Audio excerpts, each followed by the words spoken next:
No, I'm never letting go, now that I have it with you. When you kiss me, it's like the stars fall out the sky onto my heart to cover up what I don't wanna show. I let you in deeper than I let anyone else before. Fell in love with my broken pieces, took them all and made them yours. Didn't know what my heartbeat needed, skipping out, no I can't keep score. When I lose my breath, boy, you got me breathing. Oh, every little thing you do, every time you hold me, take me higher, higher. Every little thing you do, every time you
when I'm with you, I am able to keep pushing my limits. And all the drive that I have, well, I'm going the distance with you. I didn't know what I had till I knew I was missing. And everything that I dread, well, I built a resistance with you. Catch me when I fall, and I'll keep you on the ground. You were gone, I wish you'd stay. I could look at you for days. Time was well spent, that's when I knew that I need to spend my life here with you.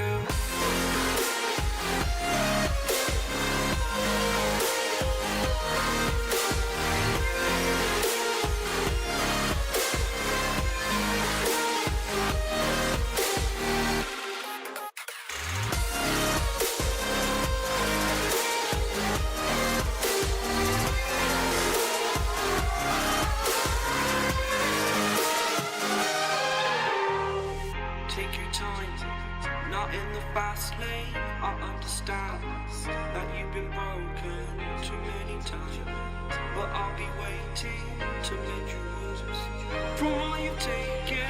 But if we listen to each other and admit our mistakes, then I can show you who I am, because I'm not the same. I'm better with you.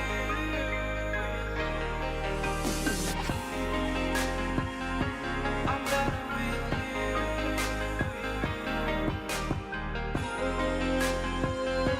I'm better with you. You catch me when I fall, and I'll keep you off the ground. That's when I knew that I need to spend my life here with you.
The seasons come and go like thoughts of you.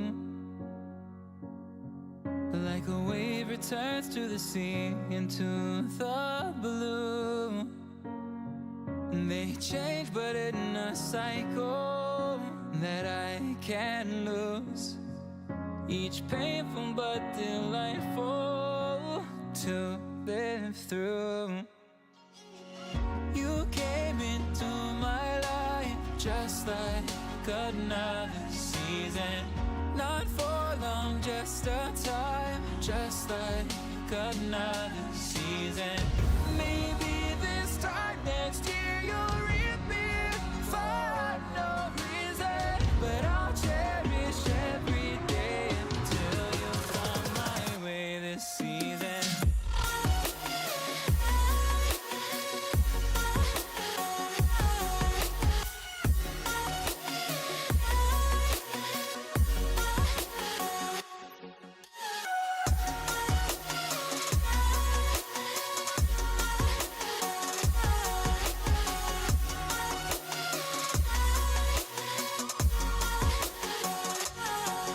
The seasons turn and change just like your mind. Like the sun gives into the moon, into the night. Time continues marching along, it slowly crawls.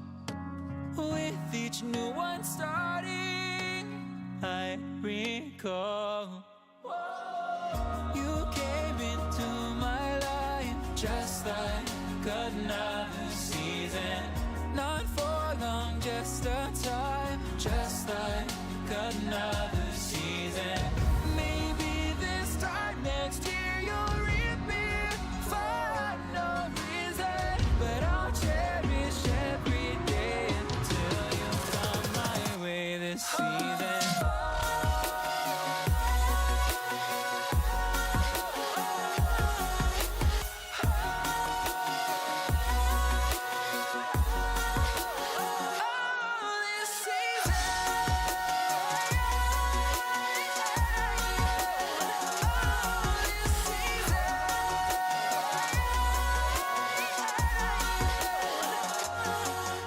Each time of year carries memories, like a never fading whisper in the breeze. Oh, we will keep on changing all over again. Yeah, we will keep on changing, just like another season. Don't want another day without you by my side. Oh, this season.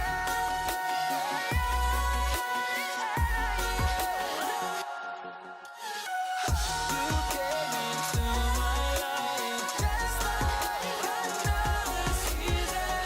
Not for long, just a time, just like another season.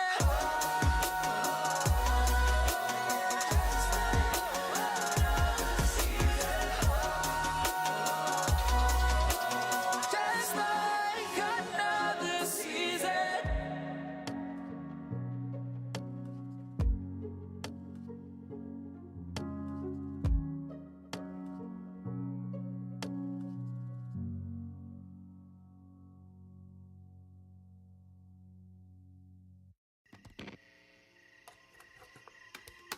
Is it okay if I'm to say I'm catching feelings from all the dealings? Am I astray? What do you say? How are you feeling? Is it the same? I hope you're not planning to waste my time.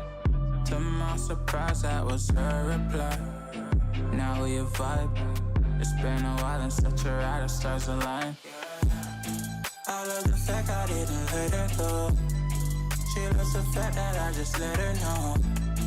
Now we're together, it's a different mode. We getting crazy in a different role. I love the fact I didn't let her go. She loves the fact that I just let her know. Now we're together, it's a different mode. We getting crazy in a different role. We getting crazy in a different role. She loves the fact that I just let her know. We getting crazy in a different role. We getting crazy in a different role.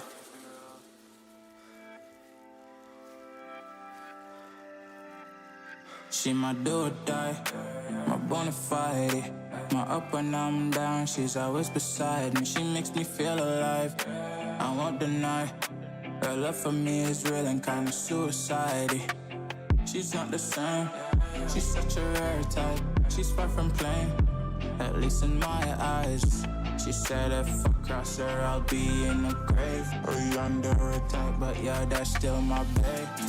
I love the fact I didn't let her go. She loves the fact that I just let her know. Now we're together, it's a different mode. We getting crazy in a different role. I love the fact I didn't let her go. She loves the fact that I just let her know. Now we're together, it's a different mode. We getting crazy in a different role. We getting crazy in a different role. She loves the fact that I just let her know.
to like me, don't need you to like. You can watch me go, cause I don't need you to like me, don't need you to like me, don't need you to like. You can say hello, but I don't need you to like me, don't need you to like me, don't need you to like. You can watch me go, cause I don't need you to like me, don't need you to like me, don't need you to like me.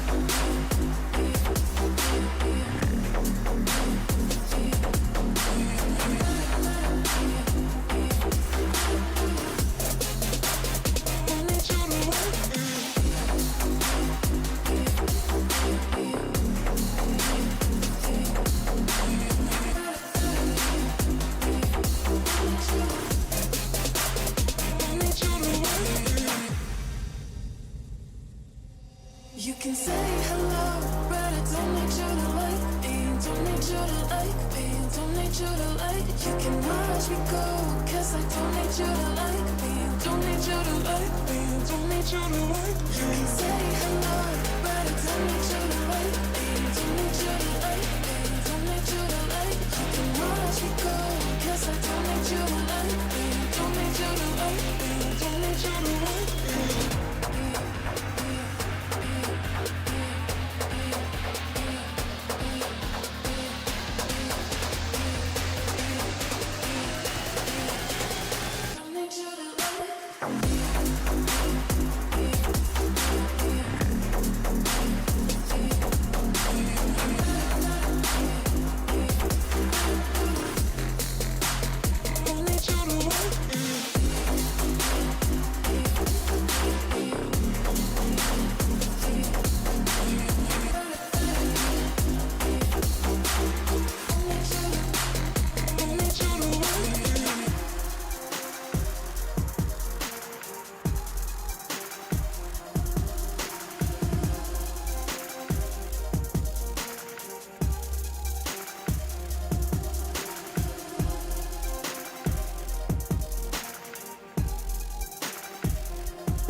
When you dream, do you see beautiful rays of light shimmering, guiding you through the night?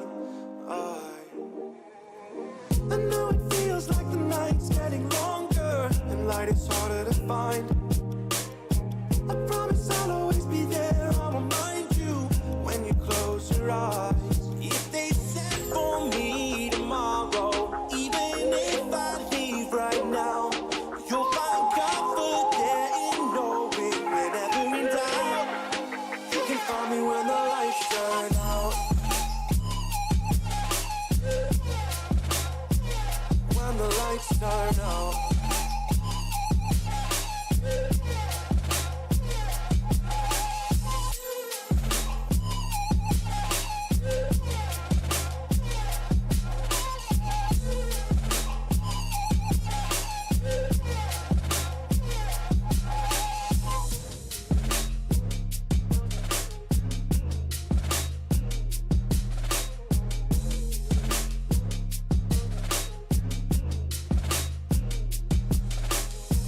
Even now, laying down hundreds of miles away, I can see you and me like it was yesterday. I know it's not the same, but I'm still behind you every step of the way. Look in yourself and I'll be there, I can guide you. All the love is the same. If they sent for me tomorrow, even if I leave right now, you'll find comfort there in knowing whenever in doubt, you can find me when the lights turn out.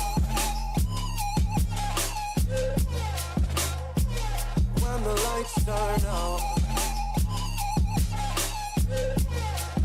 You can find me when the lights turn out. When the lights turn out. You can find me when the lights turn out.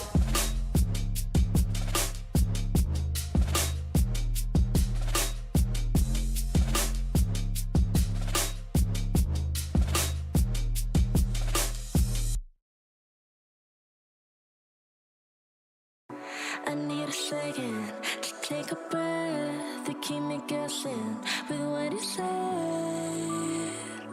You're in my head. We're under pressure, we're sinking deep like stormy weather. Can't seem to breathe when you're with me. If you're gonna break me, I know I won't stay.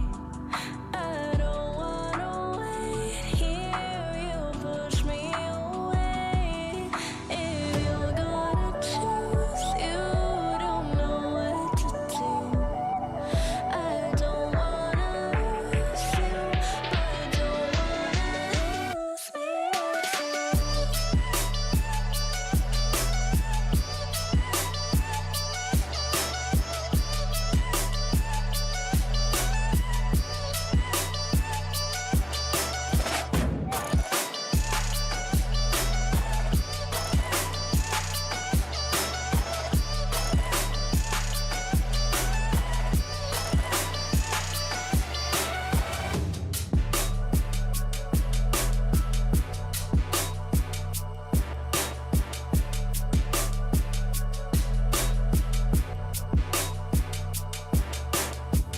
So complicated, don't mess it up. Feeling frustrated, it ain't enough to fix a love. If you're gonna break me, I know I won't stay. I don't wanna wait here, you push me away. If you're gonna choose, you don't know what to do. I don't wanna lose you, but don't wanna lose me too.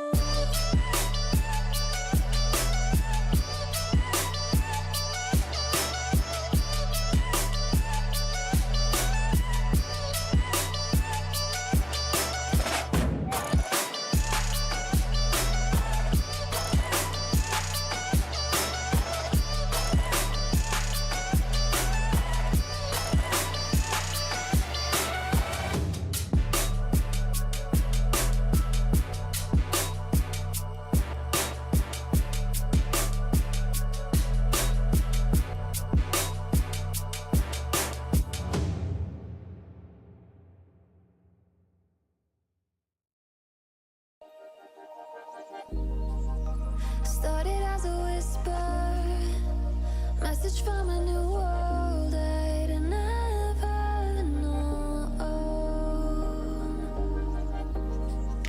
Something about it felt like it'd been waiting my whole life.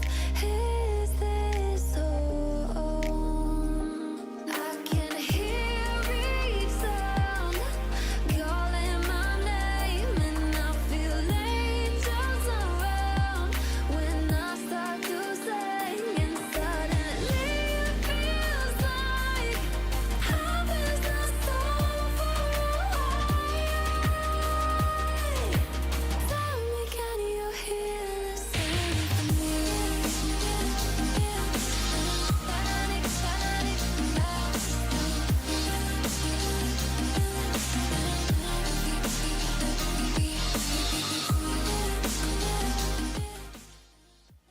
Welcome back, everybody, to the NECC. No game one today, a lot like we saw just last week, but we're coming in with the second series of the day, now technically the first, and hopefully it'll be a good one as we're checking out two teams from the Champions Yellow A division, shocking enough, as we step into the playoff side now for the week 2 of it. And these two teams have a bit of history here, Dallas, which also welcome to the R6 side here at the NECC.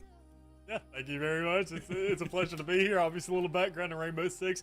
happy to get right back into it, see what's kind of still warm, what's possibly hot, and even more so what we got lined up here, at least, considering that the game's probably completely changed ever since my last talk. Oh, absolutely. It's literally, there's not even any of the same operators. They're all different. There's not even an original one still out there.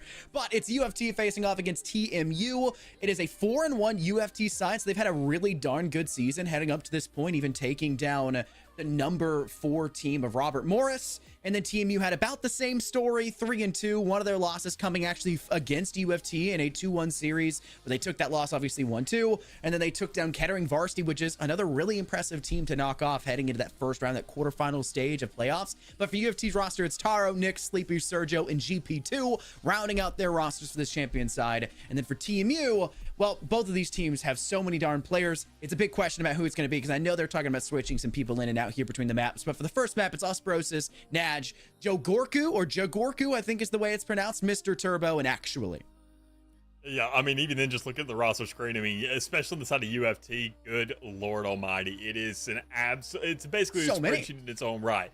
Like, it's like 2 MLB rosters, if it's what we're really looking at. But all things considered, regardless, we're looking at esports. Obviously, things are going to be comprised down to a certain degree, and even more so, you get a lot of kind of contingencies when it comes around to the collegiate scene. But all things considered, knowing these 2 teams, we already got the rosters in play, but what are the maps? That's the most important thing, because obviously that's where we actually get specializations that come into play in agent selections or operators. Excuse me. Not just me! Not just me!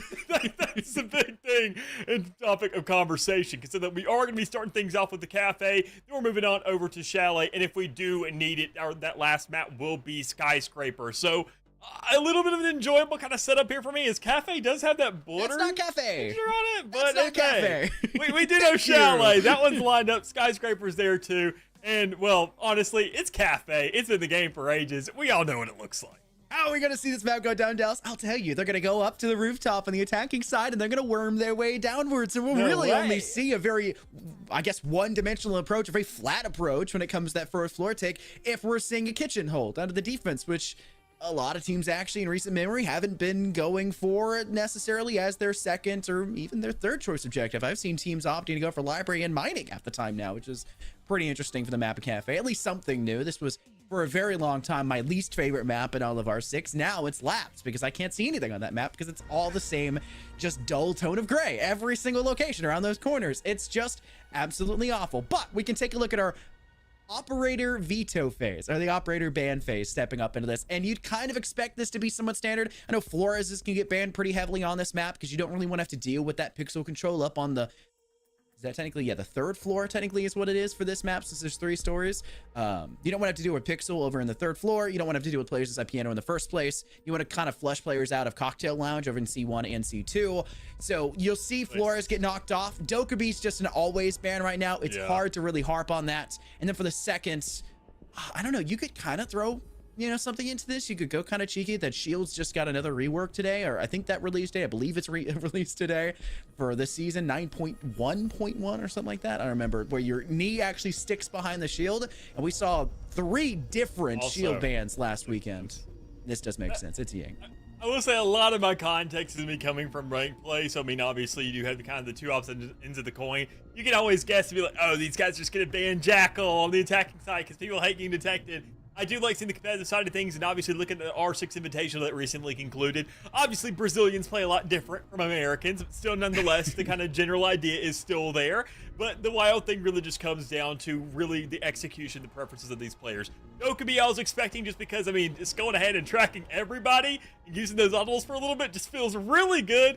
Ying going ahead and finding a way to just kind of knock all those flashes out of the way a little bit if you're on the defensive side, and hate the fact that you can just be absolutely flushed out from it. The Valkyrie's a little bit crazy in its own right, and the Izami, even then with these recent nerfs that came through, obviously being able to now shoot her shield down, it's still kind of insane to some degree, where you're saying it's still a massive nuisance with how much bullets it really takes. Yeah, a mag and a half. Who wants to sit there for so long screaming your location, your exact position, trying to knock down a Kiba barricade? It's not worth the time. It's not worth the effort. So seeing teams opt to ban out Izami isn't that shocking. But what is shocking is seeing Finmir actually escape through the defensive operator ban phase, and that's an operator that you see banned pretty much every single game without fail.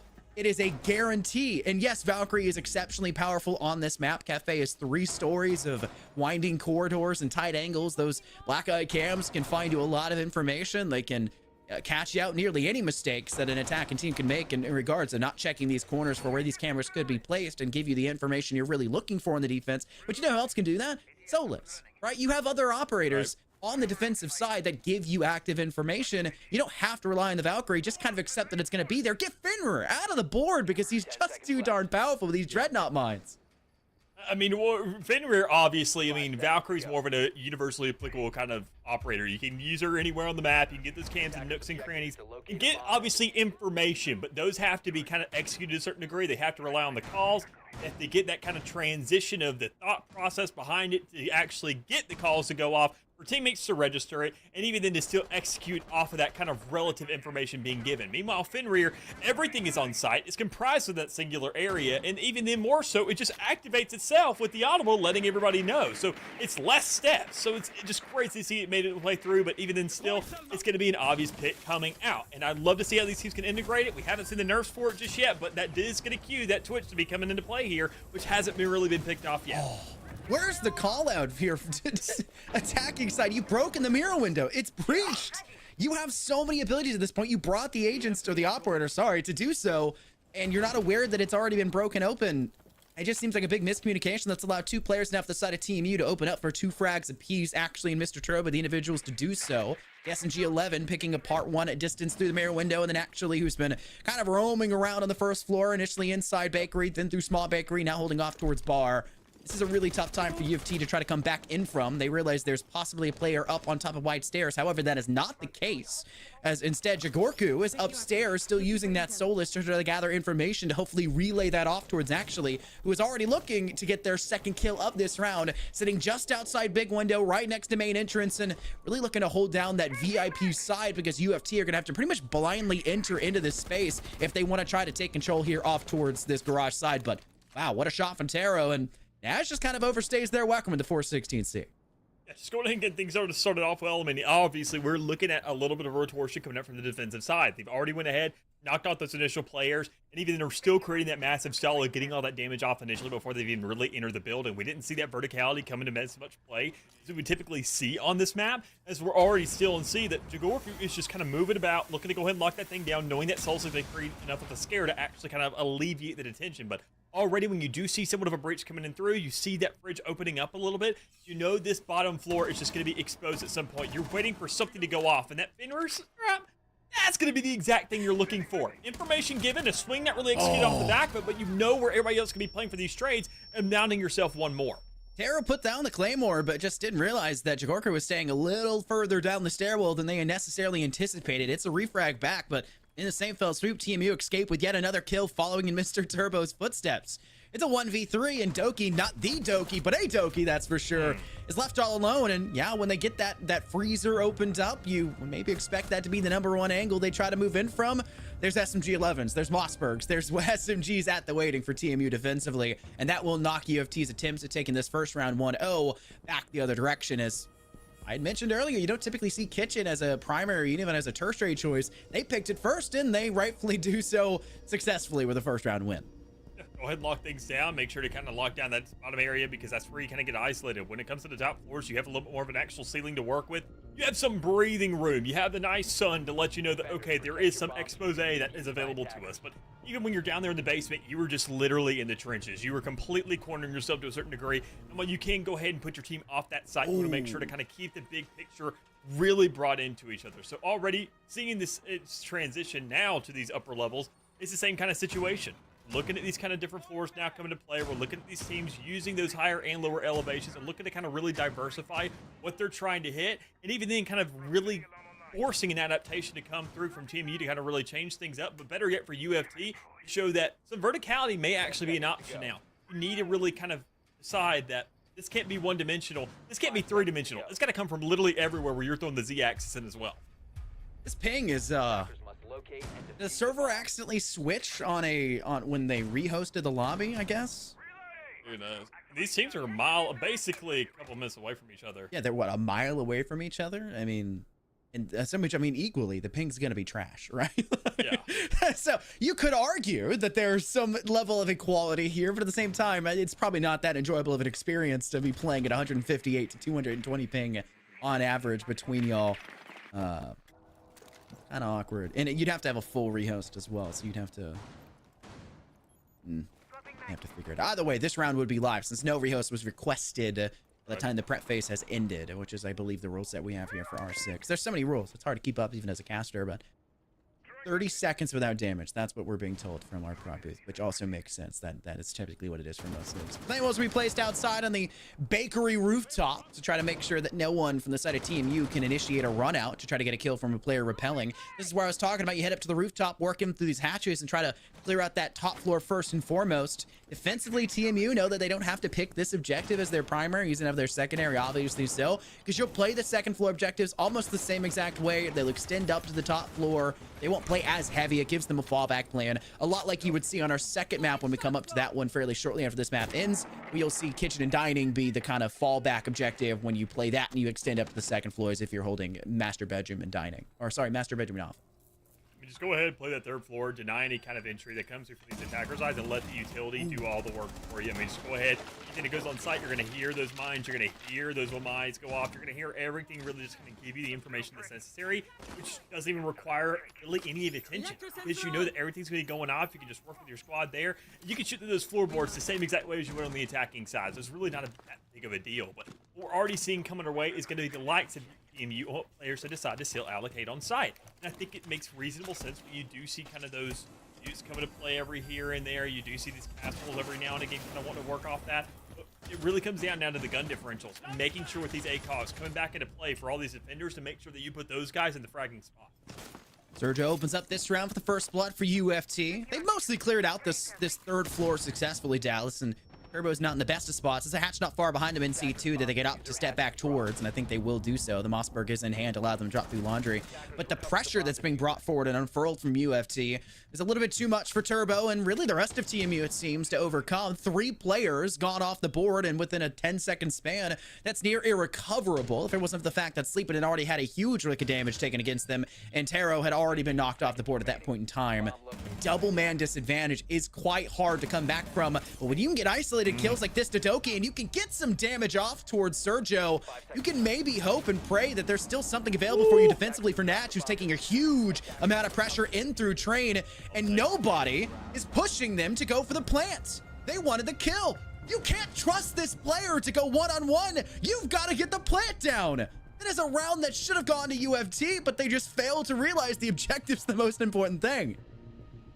Even then, I mean, you look at a couple more of these teammates, make sure they're going to clear things out, not go too crazy, because you do have that third member over to the side, taking a spike out of their heel. So, I mean, there's just so much kind of going on in that situation to where you're kind of at the point where it's not even about those last couple seconds. It's about the setup towards it. You're looking at these 20-second margins now saying, okay, we're surrounding the site, but we got to be pressing W. Sure, we don't want to run anything all willy-nilly, but we do need to make sure to actually get yourself in those circumstances where, obviously, you're not putting those situations in the first place to be taking those fights. You at least have one defusal going off. You have 2 more players playing for that coverage, or one at least going for the push, one playing for the coverage. But we just didn't see that kind of separation of, and the allocation of responsibilities there in those final seconds.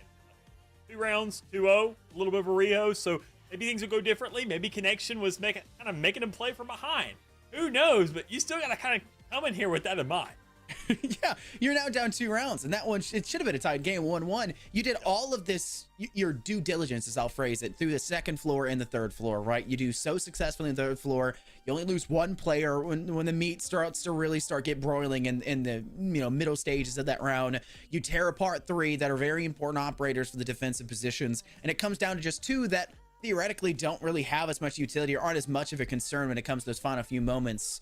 Where is the actual pursuit into the site? You took too much time after you get 3 kills to drop forward. You got rid of the biggest, I would say, problem child of Mr. Turbo up on that third floor, who had the ability to drop in through laundry, which then would have been an extra problem available for you when it came into the final 30 seconds of them still being concerned about where this Mossberg's going to be. Where is this SMG-11 around a corner?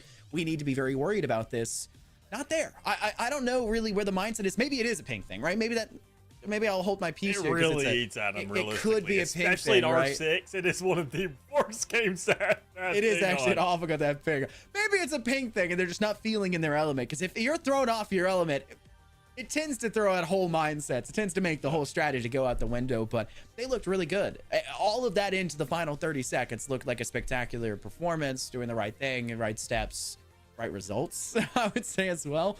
But just maybe tunnel visioning a bit too hard on the final player, and maybe the 225 ping that your player rushing them down with, your Zephyrs rushing them down with, was a little bit too much ping to get around that corner and get the kill they were wanting.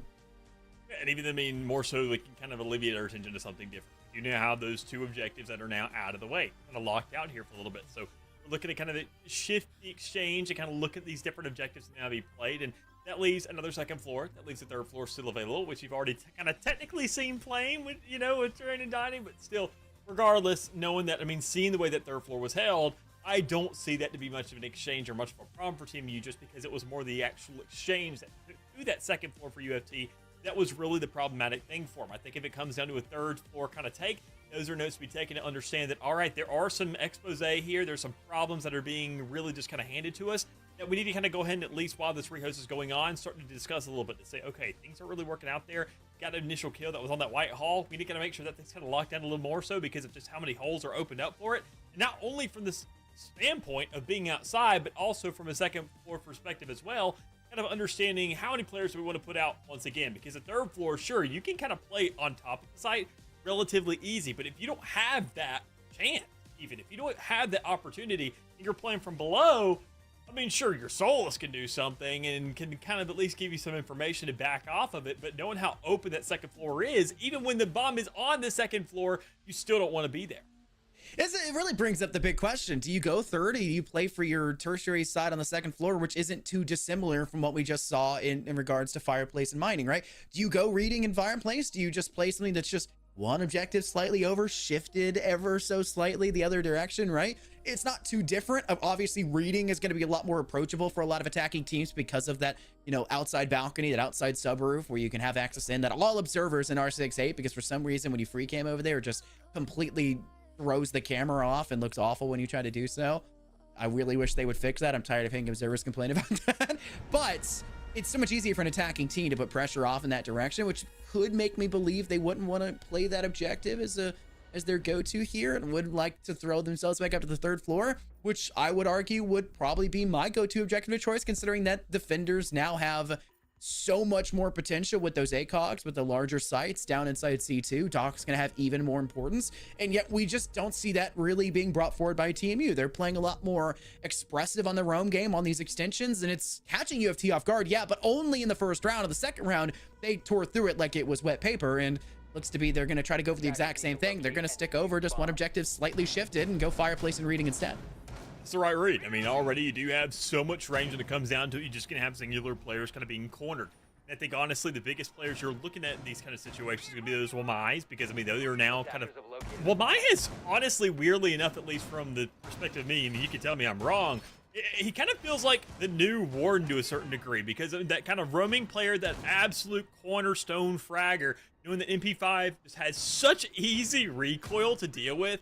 Now having the ACOG back in play, and sure, if you don't have really flashes kind of covering yourself, and you can't just completely alleviate them off the get-go just in a second's notice, but you can at least give yourself so much heads-up time with a massive net that says, okay, if somebody is flooding me out here, they're not going to want to push me, A, because I'm just delaying their own throwables towards themselves, but B, I also just kind of, I can set up for it. I can take those fights better than they can, quite frankly, just because I'm already holding this angle. So looking at, I mean, relying on that player, seeing what they can do, putting them in these fraggable positions, as I mentioned, and even then looking out the rest of the team, setting up on the surf floor in the exact same way that we would expect.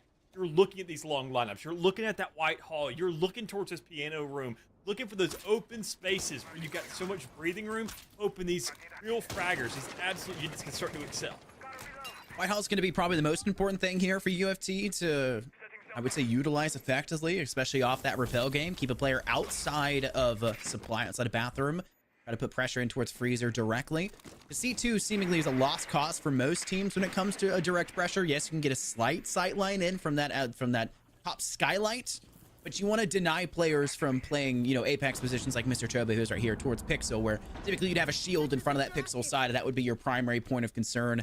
Defensively, they didn't even opt to bring a shield. If you have the Rotero drones, it's a pretty easy way to counteract that, and, you know, not banning out the Flores would mean that it's not really an end-all be-all to play total denial of that Pixel door. So you would just say, hey, shield's not even necessary. Let's go with a little bit longer sidelines and sit inside supply first and foremost. And I would say if that drone's not a concern, the big one's going to be Ram. It's going to be coming out here with the absolute just floor destruction utility. And that's why I think we're seeing Team U play so darn heavy up on this extension. You typically see 2, maybe 3 sometimes, and you'd have them kind of extending a little bit farther forward. They're playing super far back inside Whitehall. They're going to look to have all 3 players drop through that laundry hatch because they want to take total denial of UFT here, and they're doing so well. Dash opens up for a first blood. Yes, Jagorku gets one right afterwards, and then Turbo would actually go down, but it's still Team U coming up with the positive kills here as Osbrosis, still behind in C2, deals with yet another, and it's not done yet for the woes of UFT. It's just sleeping. Has to take a direct approach down through museum entrance, in through mining. Will they spot the player first? They don't. They get some damage off, but it's both players trying for this firefight. Can the pistol for sleeping do something? Maybe just, but Nash is refusing to go down. What is going on here, brother? Oh, it is something different. I gotta say, I've never seen a longer fight in R6 in my entire life, but still, nonetheless, you know that it was going to be working into a 1v3 situation where you're saying, let me toy around with the guy for a second. I mean, we're just biding time here, quite frankly. But I mean, it was still expected nonetheless, but I mean, as the entire round even started, and even then when you see that initial pick, it already going ahead and knocking off Ram was worst case situation for UFT. That was where we were putting a lot of our marbles into, quite frankly, was at least getting those drones down, kind of moving through those floors, and then making sure to open up the sidelines for the rest of the team. Those being knocked off right from the get-go, it's going to be a huge problem, because even then we really complimented UFT's breach on that top floor right from the start. We saw the way they were able to execute. We found the initial kills that they were finding, and even then with not much really of a change, they said, honestly, we have a little bit more of a luxury here. We can play that kind of same style again and hopefully win these rounds, but TMU just there, ready with the adjustment, saying it happened once, we can just do it again. And even then, they're probably going to kind of get a lot more lenient of how they want to make that approach, because they got to set up for something different. So the prep phase, they want the rehost. Second rehost to the game. Yippee! Yippee! Welcome back to R6 Dallas. It is truly the esports, right? I've been playing this game for an entire season leading up to this. I've experienced it plenty of times. Now you get the it's not front the side of it, servers, though, where it's like the crashes is something different too, and I think that's what that was. Do you play in Vulcan or do you play in DirectX? That's the I play bigger Direct. question. I play So, Vulcan because I find I is get that like the 10 problem? more FPS. Even though like Vulcan's like better on AMD GPUs. Still get I don't know what it is. 144. I mean, Yeah, I what still do get what do I 240. need It's at not that an point? issue, but like I just find that I have less frame skips for some reason on Vulcan. If Vulcan launches quicker, by all means, that's all you gotta do to sell me. I would prefer not to sit there for 5 minutes and finish a YouTube video before I get around to getting in the lobby. The game takes way too long to load it in, which is also why we're going to take a break before we jump on back into this game. We'll get right back directly into the game when the break is over, so don't go anywhere. We'll be back real soon.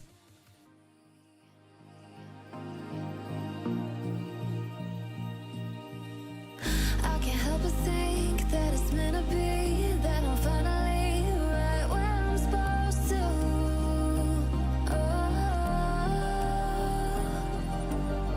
If I let you into the secret, would you listen? I can hear each sound calling my name, and I feel angels around when I start to sing, and suddenly it feels like heaven's not so far away. Tell me, can you hear the symphony?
Where you look, where you touch, where you feel, yeah. Where you look, where you touch, where you feel, yeah. Yeah, yeah, yeah. Can we talk about me and you? Can we talk about the truth? I wanna know, I wanna know. Can we talk about me and you? Can we talk about me and you? Can we talk about the truth? I wanna know, I wanna know. Can we talk about me and you?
The truth.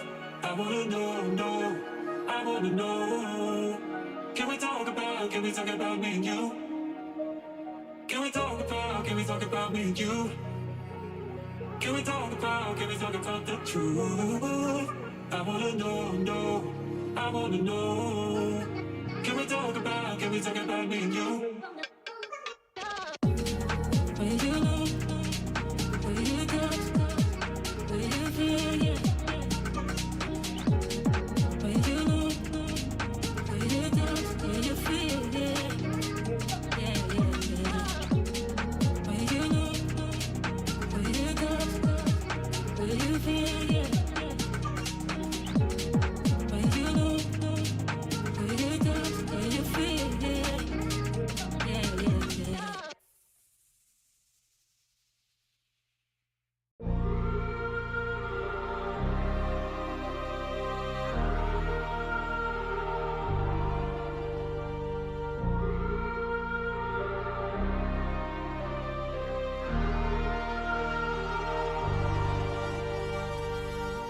I wanna know your dark side. I wanna know your secrets. I wanna be your lifeline. So I wait for you, wait for me. Wait for you, wait for me. Tell me you're more than just a highlight. Pretty pictures on the outside.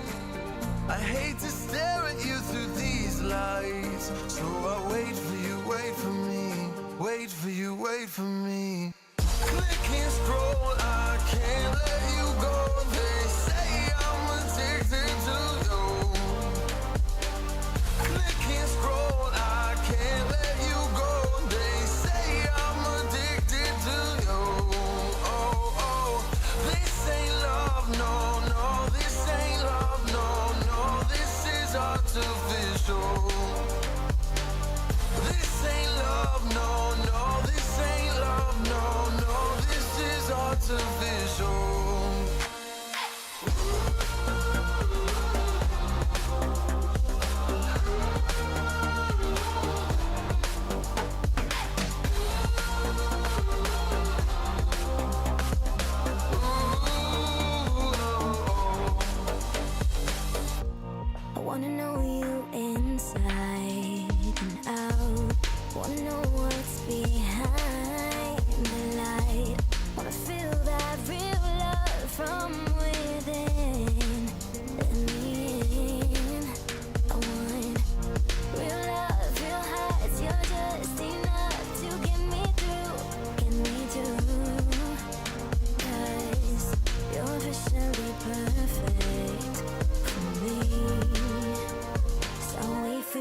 And welcome back, everybody, to the UFT TMU Massacre, because apparently it's 3-0 already.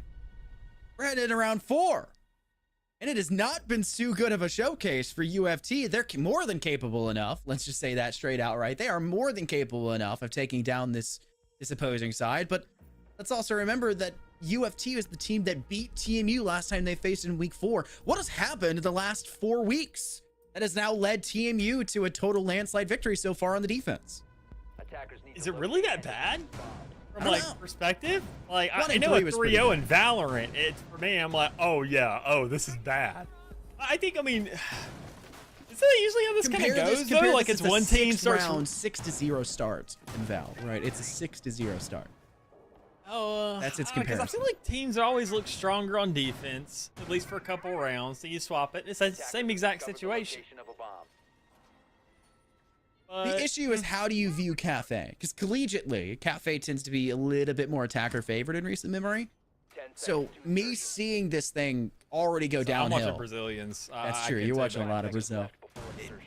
To me, it screams that UFT need to make some micro adjustments. Obviously, round 2, I'm not going to count really against them. You could classify this really as a 2-1 game, which is definitely more manageable.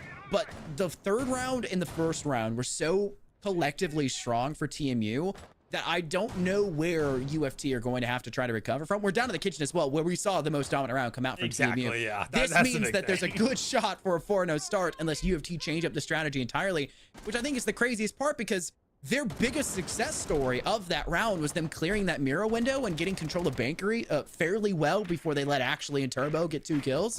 Where is that now? There's no mirror window, which means half the strategy bringing this twitch and clearing out that utility and trying to give yourself a really solid foothold in Bakery is going to be absent and missing as smoke canisters get tossed out to try and cut off sight lines. And actually, I believe this Jagorku are going to have to play a lot more. No, it's Turbo. Going to play a lot more aggressive as Jagorku and small Bakery floats out towards the window and down goes Toki. What in the world? It's a start already for TMU. These first bloods, man. I mean, last time it was the Nomad when we saw, and it was by the hands of obviously by a Fenrir and that looming presence that existed, but we saw 2 players drop outside that Bakery door kind of almost immediately. And that was the biggest thing. I was saying, okay, surely this is what they would make an adaptation for. Something they change, at least come from a different angle, kind of put that pressure somewhere else. Still have some players looming about, but they are just funneling in through here, losing everybody in the process. No dispersal of resources whatsoever. It is purely just going through a funnel. It is fish in a barrel, and it's only so little HP remaining on top of this Twitch that, quite frankly, you can count on the round at this point, unless, well, go ham. But I mean, a 1v3 especially. It's a 1-bullet game. It is. It is. I know, man. Anything can happen in a 1-bullet game. But you are asking a whole lot, especially another tactical timeout. Actually, this Your one's on entire tech time, body's tactical. 1 bullet, though. Yeah, this is true. It's a body shot, 1 bullet. It's a toe shot, 1-bullet game right now. UFT, yeah, I mean, your little tangent there was absolutely 100% correct. It's not even right to call it a tangent. It's a rant about what we're seeing coming up from the attack UFT. It's just way too one-dimensional. It's too flat, too static.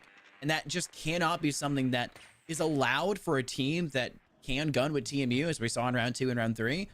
At least a better performance-wise in round 3. Where is it? Why are we coming in for there? Where you had one person pressuring towards small Bakery, yeah, but where's the garage pressure? In round 1, you lost 2 players in Bakery, and everyone else proceeded to transition over towards the garage side. Maybe if we see it transition earlier, and you have a double-pronged push, but you'd have 2, maybe 3 players pressure Bakery, you would see the defense of TMU spread out these players that are locking down Bakery, and they'd be less of a concern. And you could hope to cut off instead of actually just trying to play into the strengths of these operators up close and personal, as there's the second floor control, where you would then question, hey, why don't we go to the 3rd floor and work down like we have previously? And I don't know, I just feel like time is something that's really hankering in the back mind of UFT. They faced it in round 2 and lost to it, and now I guess they don't want to face the same woes, and they just face a different woe, that being the SMGs in TMU's hands. I mean, now you get to a point of a spiral, right? I mean, where things have already kind of worked out. Even then, I mean, second time is hitting even harder than the first. I mean, we saw this with the 2 second floor points that we just saw on the defensive end, kind of in that first rotation of the sites, where the first time when they were going for that terrain execute, they said, okay, things are looking pretty good on the 3rd floor. Go to the second time around, it gets even worse. Then we see that first round where everything kind of at least had a chance to happen from the side of UFT. Now we get the second roundabout, and it just looks worse. I mean, it's this point to where you would expect the opposite effect, realistically. You're trying to go ahead and kind of dig yourself out of this hole, figure some things out, say what worked better, and even then we could go ahead and take our attention immediately as you and I, obviously with a little bit of a benefit of being able to see the entire map, saying, okay, that garage push worked a little better. You at least found a breach. You at least touched the site.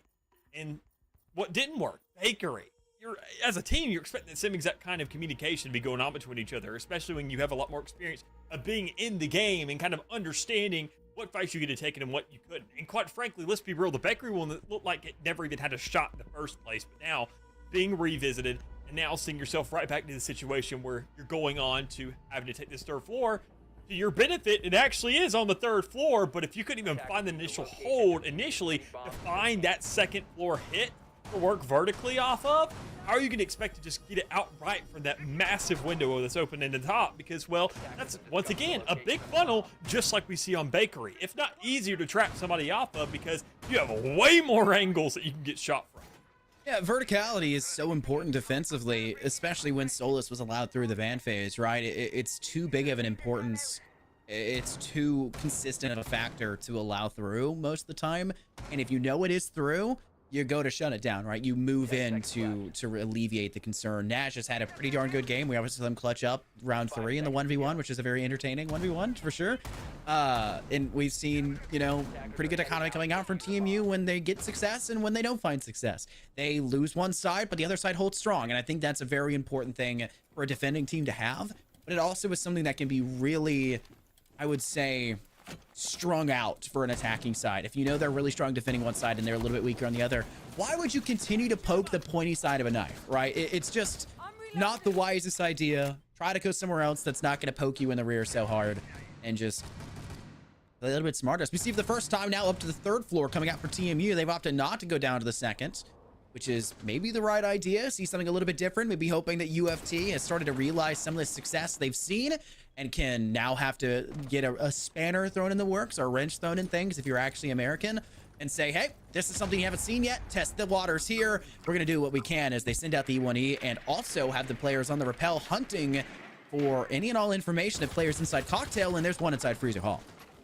Just going ahead and looking for anything to be given up here by these defenders, and quite frankly, I mean, obviously, you're not going to be giving any of that up. You do see a little bit of second floor control already being taken over by UFT, so they get some information there to understand that we do have some roaming capability here. They probably went ahead, put that Solus up, so we're not really having to concern ourselves too much with that. So, I mean, this is doable, but even then, that's because you're running outright utility. Just gets right in the face of these opposition and can really just kind of go ahead and cut things off. That's the biggest sacrifice we see with that Valkyrie being out of the game now, is that you can play a little bit more aggressive. You're not really working for anything here. You're not playing off cameras as much. You're using your face. You're using your scopes to things that can actually shoot at people. And we saw that on the defense for the majority of these rounds. You don't meet them on their entry. This may be where TMU can start to falter. TMU have that shield placed over in Pixel. I highlighted the successes and woes of this previously, and they're starting to see a lot more success off that individual position purely of the fact that there is no Rotero drone to really knock that down, and any nades or anything of the sort would hopefully be eaten by the ADS that'll be placed behind Couch. It'll make it a lot easier to deal with that utility. We're not seeing it up being burnt that way for UFT, and the ADSs can reset, which would be even bigger problems. Dragorku inside Cigar may just have the perfect angle for 2. Hello. Rinses both of them and evens up this series as the Thorn Nade also takes down one. Osprosis, shockingly enough, getting their name on the board in the afterlife. Now just Turbo remaining in a 1v2, very manageable in the final 35 seconds. 2 players stepping forward. The SMG-11 not going to do too much at that distance. Turbo will need to play quite smart here. Angle needs to be a lot tighter. We'll have a good variation of a good sight line off from inside Freezer, but it's going to be that new balcony that's going to be the biggest problem child for them, as Taro knows exactly where Turbo lies in wait and will now lie in the afterlife. A successful attacking round finally coming forward on an objective that TMU maybe should have opted not to head to, considering it's the only objective they've now lost. Exactly. I mean, that was the biggest thing already, was expecting that, just kind of getting onto that third floor. But it's an all or nothing approach for the likes of UFT, where they're just going to allocate everything to the third floor. So we're not really concerned about when finding that second floor or getting control in the first place, because it's much more difficult to hold it from the bottom than it is over. So considering that you do see that now kind of second attempt going through this kind of second roundabout now, and that just doesn't work out for him, you're seeing UTM get in that second floor, that Buck finding 2 kills to just start everything off, and you're saying, well, they're giving up this area of the map. Over and over and over again on those entries, TMU didn't even let UTM, or UFT, excuse me, even really get inside, quite frankly. They were holding them outdoors. They weren't defending inside. They were defending the entire building and still doing that. It's super efficient, almost flawlessly to a certain degree of how it felt in terms of the actual breaches that were taking place. So given that third up, there's no way you do that again. You're leaving that alone. You're playing the aggression game once more. You're not really concerning yourself with anything. You're relying on that Solus. You're getting that information. Understand that Valkyrie's out of the game, so you're pushing those scopes into their sight lines before they can really react. It felt like in round 1, we saw TMU win out on the extension. Their roam game was a bit more successful than UFT's roam clear, and I feel like that's why we saw a lot of success from them in that round. Round 2 was where UFT absolutely tore apart TMU's extension. Just a disgusting display of how it means to clear out a roam game in an extension up to that 3rd floor. Past that, round 3, fairly even, TMU getting the better end. Round 4, TMU most definitely getting the better end purely off of Bakery's hold. And then this last round, where did we see so much of the success come from UFT? Clearing out those roam games, clearing out the players in the 2nd floor that are trying to play that, lower verticality, but the verticality still nonetheless. It gives them that little bit of an edge, and it's just something to drill home against TMU, where it looks like they falter when the going gets tough and they, have to get a little bit tougher. And that's going to be something that'll be a little bit more important now heading into round 6. Best case scenario for UFT, they exit into the second half 2-4. TMU, though, they want to make sure they pop in that 5, because if Cafe does tend to be a defender-sided side for this team, for this roster, they need as much leeway as possible, because we've seen what happens when scorelines get a little bit more distraught, a little bit more static. It's going to be something that's hard to go for us. There's no way you get out of that alive. Thankfully, Jagorku is there as well to save their teammate of Nash, who had Sergio pressuring from inside, and then Nick's Doc out on the outside bakery roof. What is going on? UFT should not have given up that kill. Just a Guardian Angel playing here. I mean, already look at the likes of once more UFT just playing towards the outside, not really able to aggress on these angles just yet because you're playing off that recon. You're playing off these angles. You're looking to still kind of concern yourself with that top floor, which is still just have not really been touched. Okay, everybody else around that, hold on to that 2nd floor. That's where UFT's attention is going towards. And once again, we can talk about that roam game. They haven't really dispersed themselves out to enough of a degree where they can get a better idea of how this map is playing out so far. So once again, because of this alone, we're seeing numbers go in the direct favor of Team U until finally we see at least one player knocked off. But I mean, still, they're okay with these fights because it's a 4v1 and this one looks as good as done. Sure, it's a 1-bullet game, but it's also really takes one player to get that done, and it's Mr. Turbo once more. The SMG-11, they even pre-fired the angle. It's another stance where we see UFT Dallas just one-dimensional. Why are they sending 4 players down Whitehall? Where's the player stepping through Cigar? Where's the player stepping into Bar and trying to contest the other direction? Where's the drone work into Cocktail to give that secondary angle of the player stepping through Cigar and into Bar? Where's the drone work to make sure they're safe? Where is all of that for UFT? And it's gone. It's not there. It's absent. And now TMU are stepping into this and saying, well, we just thrashed a good first half. We just need 2 more, baby. We just got to get a couple more success stories to our name. We need UFT to make 2 major mistakes. And considering we've seen UFT make a lot of mistakes, I think it's a very big possibility. And I guess you just have to play and hope that maybe Cafe isn't going to be your map if you're UFT, or maybe you're really hoping that the defending side for you is going to be a success story, because this map was picked by UFT, which makes me kind of worried that this map isn't going their way, or makes me kind of concerned that this is where UFT have a huge comeback story and absolutely give it to TMU for the remainder of this map. Oh, I don't know about that. I was gonna say optimistic. There you go. They lock in, because that's what I'm looking for. I'm not worried about the recovery. I'm worried about the failure, the shortcoming. I'm optimistic. Already, I gotta say, I mean, a big thing starting these rounds off. Composition, I mean, it's extremely important. Not even worrying about the Twitch, not even worrying about the different mines that are about the map, not even really worried about the kind of other stuff that's gonna be present. You're saying we're just going to cut it all off. Don't worry about Twitch. Don't worry about destroying it. Let's just going to keep it there. Work in our favor. Let's get the Brava. The Ayana. We don't need to worry about drone work when we have a physical human there able to throw out decoys of myself that can clear things off the back of it, where it essentially always feels like a trade. I think honestly, TMU, if there's a reason they win this round successfully, it already starts off with the ideology and obviously a first blood as well. Yeah, I think the first blood tends to help out a little bit. I don't know why Sergio is playing so hyper aggressive. They're going 0-3 at that point. They're not being the fragging player. Oh, come on. You pass the rock to your best killer, right? Like, that's what you do. If you've got a player going 9-3 at halftime, you don't go, okay, let's now put them on a static roll in the background, right? You lock them in. You give them the best possible operator to go out and get those kills and play that roam game. Sergio hasn't shown that ability just yet. And there's cold games, there's off games. Giving them this Ella just feels like a big misnomer for UFT as they're now down a player, and look how much utility is being yoinked from TMU with this clutch drone. Dude. This clutch drone has just ate an all-you-can-eat buffet. This is TMU's site now. I hate to break it to you. You're in their objective. The only thing they're missing now is to toss the next clutch drone off into piano instead and just take cocktails. Like, there's nothing there to hold this for UFT. Drastically different. I mean, obviously, when it came around to the third floor, TMU didn't really do all that great in defending it themselves. I mean, this could just be a universal weakness between these two rosters, but regardless, considering that, looking at what's going on here, it was that difference, as I mentioned, the difference in ideology, using this site as an advantage rather than just trying to hit it from one spot. And already from the one spot, we addressed that was a very big problem, but still, even then, spreading things out, understand that you can take this a little more slow, allow this drone work, this reconnaissance, not only to just go ahead and give you information, but to give you presence, to give you threats scattered about the map. And we've seen TMU use that to such a degree to where now that we want to go for that hit, they can do it at different angles because the site is working in their favor.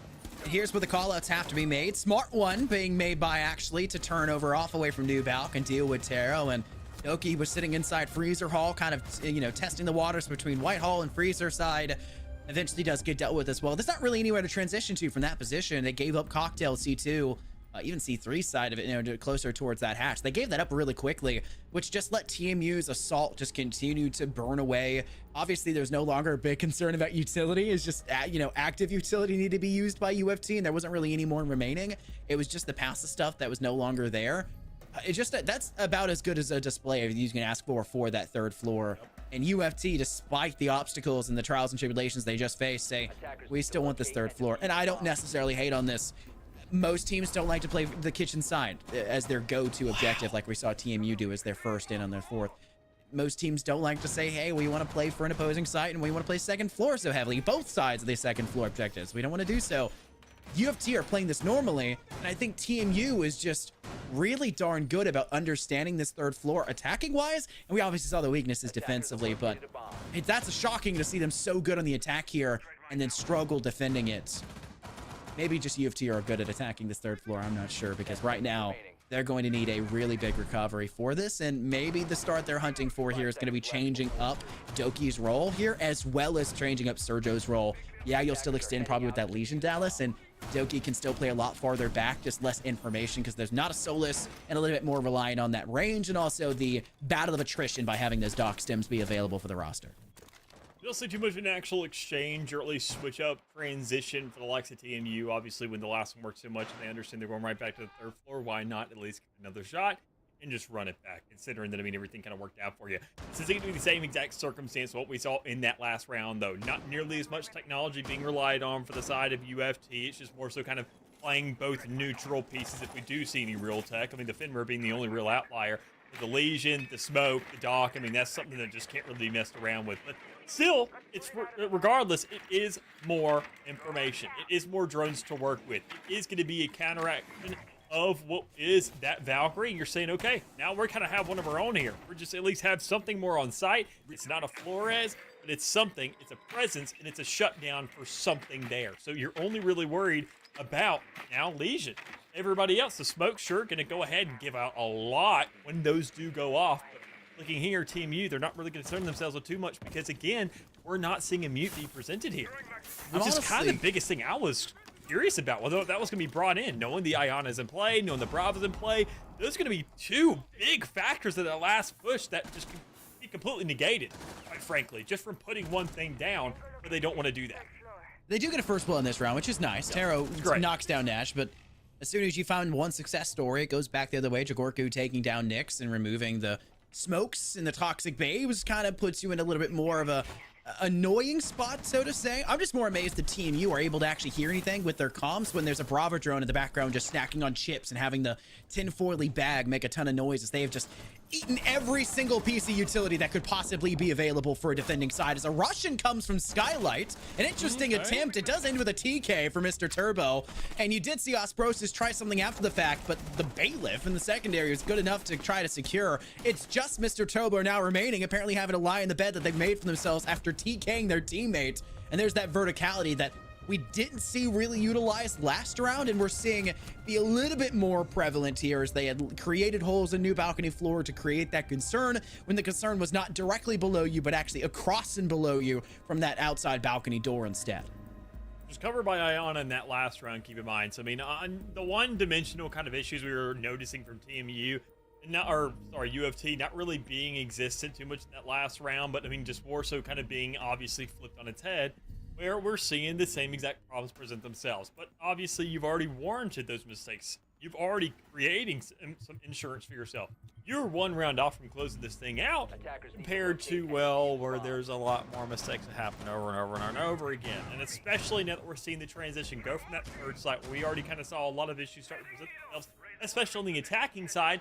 Maybe UFT can kind of take some notes from that round on the attacking side and say maybe we can present that same exact kind of thing to them. I know that TMU are just better at noticing what went wrong on behalf of me there, and are going to probably diversify themselves in their entries. Make sure to kind of check more corners, work for a little more verticality, and make sure to kind of just clear out that entire sector of the map, rather than just kind of keeping their beeline on one singular point of entry. You can already see the ideas come through with the Ram. They're going to go to that second floor. Jackal just playing that protection angle for that to make sure it can get to where it needs to be. Not just bakery. It's there. Let's hit it. So, I mean, they could still mess it up. They could still decide to go through bakery, as weird as it be, but I don't think they're really going to touch that spot, quite frankly. You can already see they're circumnavigating and just kind of pinging that door down, get the idea, and bring attention to that section.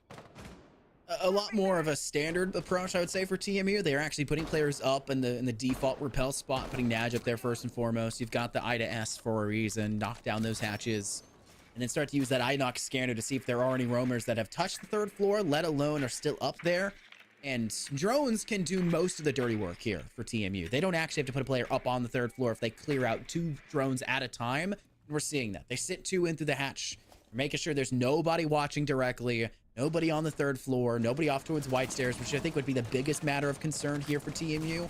And they'll try to control that space as fast as possible. As UFT have a pretty good foothold, I would say, with the possibility of an extension up to the second floor. Obviously, Naj is here at the top of Red Stairs, already controls this space, but Sleepin's on a stairwell, Doki's on a stairwell, and, well, Sleepin's now sleeping with the fishes because Jagorku gets a very nice shot off the other way, and that even forces Doki away from that red stairwell, which is shocking considering how much of a power point that could have and should have been for the UFT side, as Sergio is a one and done deal just the same as we've seen before for a lot of the UFT side, and Team Europe back at that man advantage.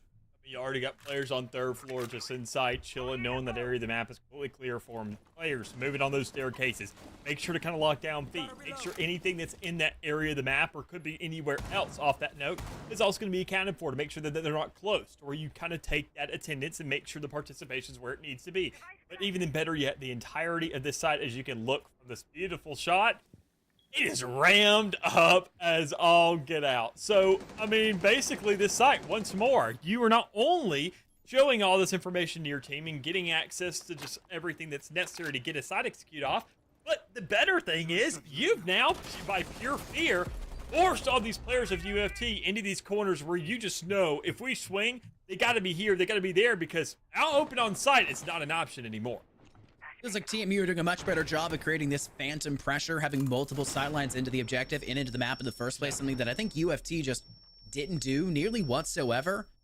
And Taro here is in a big pickle, I would say. Can't necessarily be pressured from main lobby as easily as you would really like to see, but Jagorku's aware of that and just says, hey, I'm not only going to claim this space, I'm going to give the option for Osprosis to swing in there as well, and Osprosis takes that space delightfully. So down goes Nick Stocks, just Doki remaining. The 9mm has a huge darn scope now, but is it going to be enough to find all 4? And it will not be the case. A one and done deal again as TMU strike first in this series, avenging the loss they faced in week 4.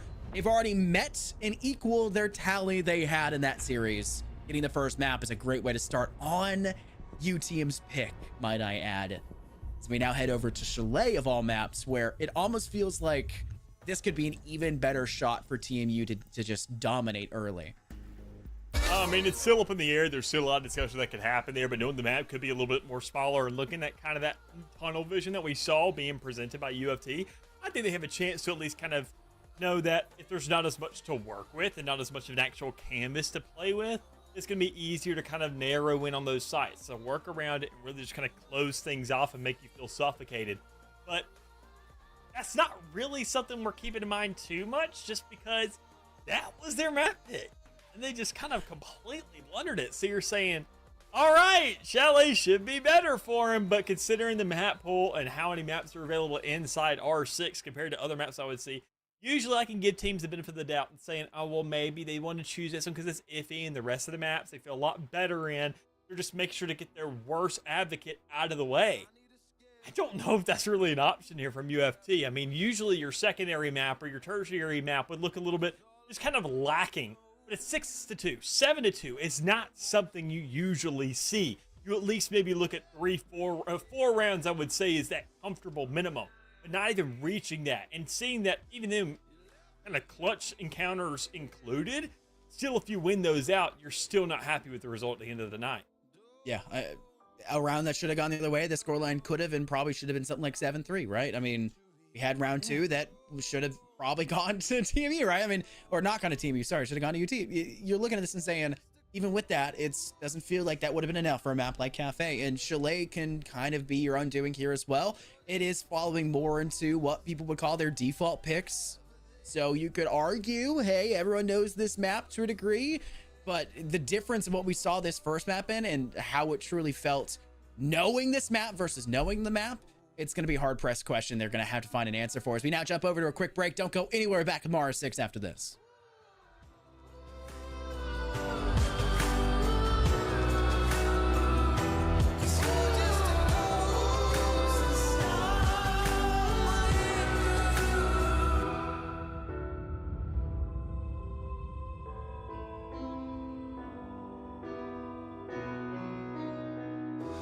I need an angel after what you did, 'cause you were the devil, you messed with my head.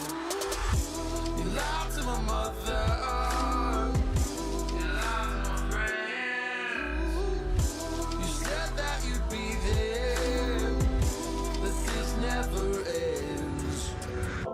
Don't wake me up, not in this century.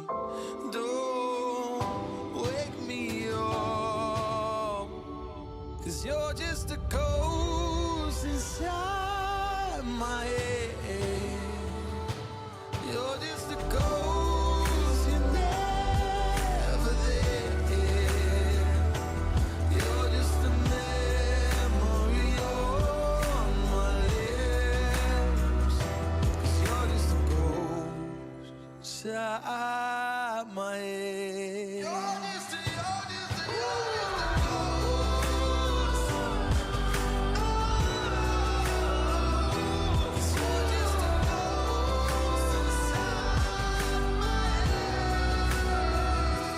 You're just a ghost inside my head. You're just a ghost, you're never there. 'Cause you're just a ghost inside my head. You're just a ghost, you're never there. You're just a memory on my lips. You're just a ghost inside my head. Oh, you're just a ghost inside my head.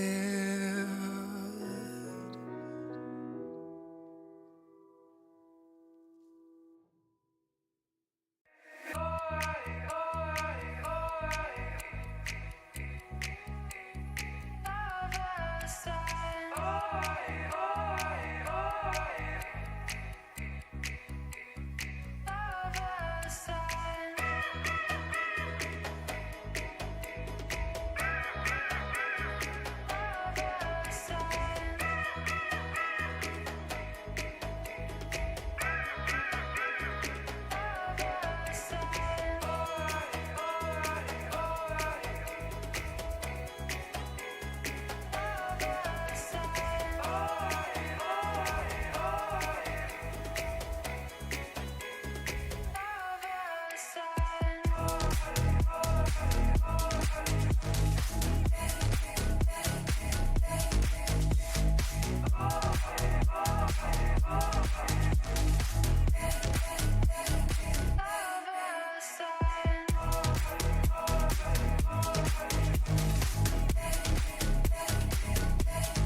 Welcome back, everybody, to R6. Game 1 has already finished itself out with a very dominant victory coming out for TMU, 7-2 the final split, and we had a lot to say about it, Dallas, but thankfully the past is in the past, and you don't have to really worry about it too much longer. The ever-present concern of this already being a 1-0 series in their favor is going to weigh into the back of your mind. Can Chalet be different? The team who just won's pick. We'll have to see here as we head into it. Quick and concise would be the easiest way to put it, quite frankly. I mean, even though TMU started off on the defensive end, they don't really set the pacing of the entire map. They don't set the pacing of a round to round. They still found a way to at least always find 2 kills right off the rip for every single one of those. It's just impressive in its own right. It shows that they're kind of getting an adjustment. They understand exactly what the pacing is looking like for this opposing team, which shows that they've been doing their homework over the course of the season. We went ahead and put a bit of an idea, kind of planned that bug of, okay, they faced themselves already once and UFT came out on top. Well, at this point, I mean, TMU are just ready for a reckoning. They have understood the assignment. They have probably gotten the scrims in and the reps in since that point to understand what this map really requires. They've definitely done it on Cafe, the map pick of UFT. Now we go to their home territory, and with the bans coming through, I think a couple of those adjustments would have helped out UFT in that last map, because what they were lacking was at least kind of information, and better yet, just lacking in the general roam game, as we mentioned. Here, does that allow them kind of in a situation to say, do we want to go for Dokkaebi? Do we want to lead that on the board? Do we need Valkyrie on that defense? Because information was the name of the game, I want to say, at least for that side of the field, and they were just not having it. Nomad? Taking off Nomad in the air jabs? What a shocking first ban coming out for UFT. Is common? No, I'm gonna guess no. Nomad is not that common of a ban for the map of Chalet. So I never see her that big of a deal anywhere, quite frankly. I mean, Cafe would have been the place to get her off. As she could be on this map. And she's still exceptionally strong, but she's not as strong as she could be. That makes me believe that UFT are going to play a very heavy defensive half. They're going to try to get that lead like we saw TMU do in the first half there of Cafe, and they're going to try to replicate that same level of success. That makes sense. It's hard to see, but Dokkaebi being the second, that's not shocking. I typically consider Dokkaebi and Flores the top 2 on this side. Maybe Ying as well, because she's so darn powerful on every map, but it seems like especially so on the map of Chalet. Fenrir, Azami. Yes, 2 go-to bans likely to be the choice, but Azami can get squeaked through and be allowed instead to go for the Valkyrie or the Mira of all teams. But they want to go soulless. Information. You can't tell me you want to go for a roam game, an extension game, and then not go with the information extension game. I'm so confused by what UFT are trying to cook up in the kitchen. But TMU say, we called that ban and we knew the Solus was coming. I think with the success maybe TMU had with Solus, we're realizing it's probably going to be a counter pick and play in some capacity. Maybe that's also why they banned the Nomad. I'm not really too sure. But then they're also joking, we called your Fenrir ban. Yeah, no duh, brother. It's like it's Fenrir on Chalet. I think even, I mean, UFT just kind of look at it more of a counterplay to kind of shut down TMU and like the ideas that they had when it came around to the first map. They got a big read of kind of what their stronger operators were looking like. They're just kind of more so trying to slow that capability down. I don't even think that's a concern to them. That's the whole thing, that it feels like UFT is just playing TMU's game, quite frankly, where they were getting annoyed and fed up with the capabilities and what was being pulled off there in Cafe. But it's a totally different map. This is their selection, so they're just playing a different game now, saying, okay, cool, ban what was annoying you in that last map, because we still have all kinds of compositions. We still have all kinds of different places, and better yet, kind of setups that would really lean into what we are playing here.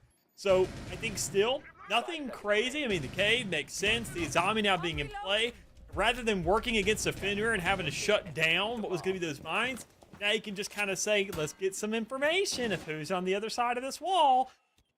It's not as big of a deal. It's not, I'd feel, as tedious, as annoying to deal with. Just in comparison, based on what the ridiculous was that we saw out of TMU in that first map. I mean, usually Solus, you're saying some good info. All right, it's pretty sweet. Fenrir can also do some things. But Azami, in comparison to what happened on that map, you're saying, I'll take that every day of the week. The big things to note for this map and this round specifically, Dallas, especially when it comes to operator selection to start off the tone of the series, or sorry, the tone of this game, not the series, as that's already happened. And Team U set that tone, that's for sure. It's gonna be the Azami being picked up in this first round. It doesn't have as much importance for a lot of compositions when it comes to this basement side, comes to Snowmobile and over towards Winery. The big one's gonna be the Thorn and the Kaid Electro Claws that are being used here by Taro to try to keep them out of Garage. Is that going to be enough? That is going to be an easy one, but the EMP perfectly timed. Nitro Cell gets some, down goes Osmosis. What a sender coming out from Taro. Yes, gets DB and out. Osmosis not able to hit the head enough there, just getting the body in the process, but that puts UFT up now at a man advantage because Taro can be picked back up, and it forces Team U to play a lot more, I would say, egregious elsewhere, and that's going to come off that second floor extension clear, and it debts them the kill. Down goes Sergio on that Thorn. That's a utility that was kind of placed and forget. You aren't too concerned with that loss, but it's going to be a lot more important when you keep in mind that the Ying's been allowed in for TMU, and that Candela, all the utility that's brought in, the so powerful TSLSW, and on top of that, having the smoke canisters will make that outside push in, if they do want to take Snowmobile, which has been opened up, way more fruitful for the team. Depends on whether or not you actually get that Ying around to circumnavigate and get to this northern entry, or whether or not be that west entry where those staircases are. Because, I mean, obviously, when you come from those main stairs, it's not going to have nearly as much of an influence, because you know that they're going to have that filing cabinet there. You're going to have a lot of coverage and a lot of clutter there that can just kind of go ahead and cover them up to a certain degree, or you can circumnavigate that as a defender. But getting into those spots where you throw it out into the middle of the room, out to that place to where there's not really much you can do, it makes sense to see a different angle being taken. So, Gorku to go somewhere else, play this at a different angle, work off the assists that is going to be Mr. Turbo there. These kind of garage pushes, while they are very, very dangerous, and you can tell that that electric claw is still there having an effect, it's still worth the trade-off to make sure that you get that entry and you get that space when actually present. You can see the track stingers from Gridlock being pretty darn effective, I think, for TMU. At least I would view it to be the case. Turbo, who swung in from Snowmobile Stairs, is actually making quick work and getting this plant down behind Shelf. And Jacorko, I mentioned how good the TSW was, and my goodness, does it come to full effect here. I get joked around a lot with Mason, talking about how Chalet's the only map I can play because it's the map I had the most hours on in the entirety of R6 post rework, because I adore this map. And almost all of them are off the back of playing Ying on the attacking side. She's so darn good. If I can play it, anyone can play it. And TMU are doing it exceptionally well, because Jagorku was able to work in the second floor, get that kill, play in the entry wall they're expecting to do, realize that's clear because they have proper drone work following in for TMU, which is something we were harping on success-wise, and the map of Cafe that was noticeably absent from UFT on their attacking side. All of that is culminating to this giant point of just putting a pin in the UFT side where they've got to go, ow, that kind of hurts, turn their way, and then they get shot in the back anyways, because TMU have much better control over the entirety of this map, not just the side that you would expect the attack to have, but also the no man's land and even defender control areas that UFT kind of give up too soon. We're seeing it just kind of unravel here. I mean, Team UFT banning things out, saying get rid of that Nomad. Better yet, get rid of the Soulless. And then TMU saying, all right, appreciate that. Go for it. Ying's on the board now. We'll take it. Hey, that's worth the trade. All we got to do is tick them off enough with one person where they just open up the board literally open up the floodgates for a universally just terrible position for them. That's a trade I'll take every day of the week. I mean, I'll go ahead and swap off some Pot of Greed for your Blue Eyes White Dragon. That seems like a great trade. I'll do that. Pot of Greed. I mean, it's just like wild to see that TMU are now able to kind of just overwhelm this spot, and even more so considering that they just find themselves such efficient trades after even losing the initial player. You're thinking, okay, the Thermite doesn't really offer too much. Realistically, he did his job, he blew up the door, yippee, go next. But still, you want to have that gun there, you want to have that extra manpower, and knowing that they didn't really need it and still found a successful push and the name breaching spot is just a testament to what this team can accomplish.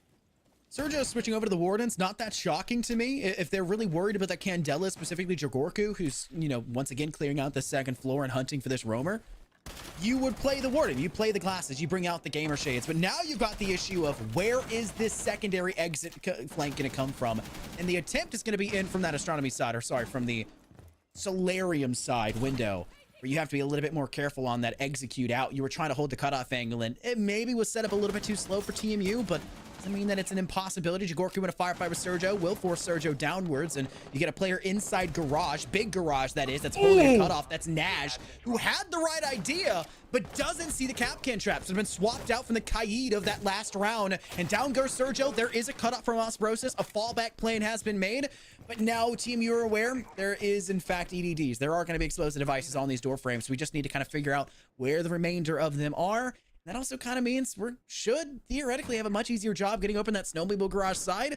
And also, it should be pretty easy to clear out that Kiba barricade that's placed behind snowmobile, and they may not even opt to get rid of it. They could literally just hide behind that and put down the diffuser in that side. But Team U want to make sure they're doing their due diligence, clearing out the second floor, rinsing the players on the first, but they aren't done on the first. Turbo gets caught off guard, and Jigorku, who's already low on HP, has to rely on Osbrosis, who comes up clutch with the kill and puts us in the final 50 seconds in a 2v1. 2 smokes available. And Della's out the rear. I mean, she's got so many of them. But, I mean, regardless, you got to look at the entryway. What you're going to be taking here. You already see that corner window being blown out. You see the patch now kind of coming into play here, but that is just nothing but a distraction. You're looking to go ahead, alleviate the detention, find yourself the entry. There is one player here, but guess what? There's 2 sites, and that makes it an utter nightmare for Sleepy to kind of hold things down, make sure to get this cross, and just really play the denial game, considering that you are nothing but a well mine. Sure, while it's great for the entry, if they're not actually going for you, well, it's not that big of a deal. Where's Osbrosis going to rotate to? Oh, they're going to go through drop. Will they get spotted? They do. That gives the information to Jigorku, but Sleepin's already low. It's 4 seconds left. Do you push for this kill? You kind of feel you have to, but no. The plant will go down. That gives them plenty of time to rush forward. It's an easy cleanup for Sleepin, and the 2v1 comes to a high fruitful effect because the split up is made there. I'm not sure why they opt to split so much. If Osbrosis is going to drop in through that hatch, you would typically wait until Jigorku is at least started to get the plant down the other way and times become an issue. You can also just hold that door to watch that sightline in the first place, or drone it or something. I'm not sure if there was any drones still remaining at that point in time for either of the 2 players to opt to utilize at that moment, but a missed call for TMU, and UFT are going to rightfully so capitalize off a big mistake and tie this series, or this game up, I should say, 1-1, and no longer be allowed to step down into the basement and hopefully find the same level of success they just did last round up in Master Bedroom Office, which personally, as I harp on it every weekend and every Tuesday here for the NECC, I do not like this objective for Chalet. You should probably go kitchen and dining instead. What does God have against this side? I guess It's we're the gonna... same defense. You play kitchen and dining as if you're playing the second floor on Cafe. I talked about it on Cafe. You don't play this objective as it is because it's too easy to take control of that space, and you're already going to have to play the first floor the same way you play this objective. You have to play it the same way. You have to extend up topwards to keep that verticality offline. So why not play the safer way where you can play the verticality and then fall back to the first floor where it's safer? Just why? Especially when bar is also an option still available right here, which is so darn good on the map of Chalet. I was going to make a point, but it really just kind of nails your thing in. As an attacker, I always love this site. And I think that's kind of it. It's because you're like, there's a big door there? Saying he likes this site, then that probably means bad things. Exactly, yeah. It's just play. like, honestly, it's usually because I bring the Flores here. I mean, you go ahead, run it through that door, it blows everything up, and usually see a lot of denial utility go in there, just kind of cut that thing off. But one drone and bye-bye. Literally everything in a 3-mile radius. But already going ahead, getting things covered off here. You see that UFT have gotten themselves in a little bit of a bad spot, losing the initial player. The Warden of all guys, you're not really too stressed about. I mean, I think it's one of the better players to kind of get off the board. But obviously, when you see that, well, the Malusi in play, the Valkyrie still about, the Izami and the Legion are your 2 real big threats. They're the ones we kind of roaming around the map or playing that defensive stance and actually actively having a stance inside this round, because the longer they live, the more of a presence they create for themselves.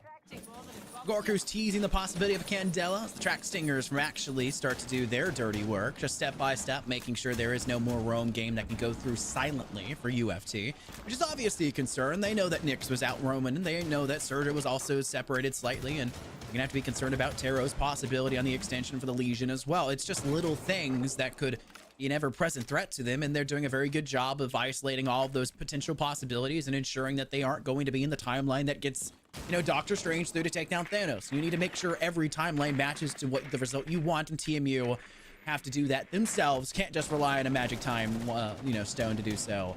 And, losing a first blood for UFT spells a pretty poor way to do so. And while we do see Doki get this kill on a run out, they pay the price for it with a Claymore going the other way. Is it a good cleanup for Sleepin'? Yes, it will be. The runouts for UFT have actually now netted them 2 kills and an even frag to put them up. As this could have been gorgeous for Actually, but somehow survives the player in bathroom, but can't survive the one in closet, putting this to an even 2-on-2 again. Or I mean, even no real presence kind of put on site just yet, or even inside the map, because already Turbo still repelling, still looking towards that outside area, and even more so, you do see still those 2 drones remaining on that Zofia that can kind of get those placements, get those drone placements that give you the information to let you know when an execute can be made. But you got to think about what's available to you. And Ace, Zofia, you got a lot to work with here. You're still not really concerned with who's going to be on site because, well, you picked off enough players where you're putting in a 1vx scenario. You're worried about the Valkyrie. That's going to be probably somewhere else, maybe on that bottom floor, waiting for a defusal to go off. A Nitro cell from your feet, but still, the wild card is that, well, when you're in a 1vx situation, that's not really a possibility because you got to defend the site. You got to put your boots down on the ground, and you got to make sure to be there to play. That could have been a death for NECC. Player putting down the Legion Mine, and there's the defensive round. Man, you just play time there. TMU well played. I don't think they realized what was going on here. The Legion Mine had also just bought enough time. The Goo Mine had bought enough time. They were forced to rip that out of their own ankle and couldn't get to the position they wanted. You know you're in a 2v1. You just spotted the player. You know where they're going to come from.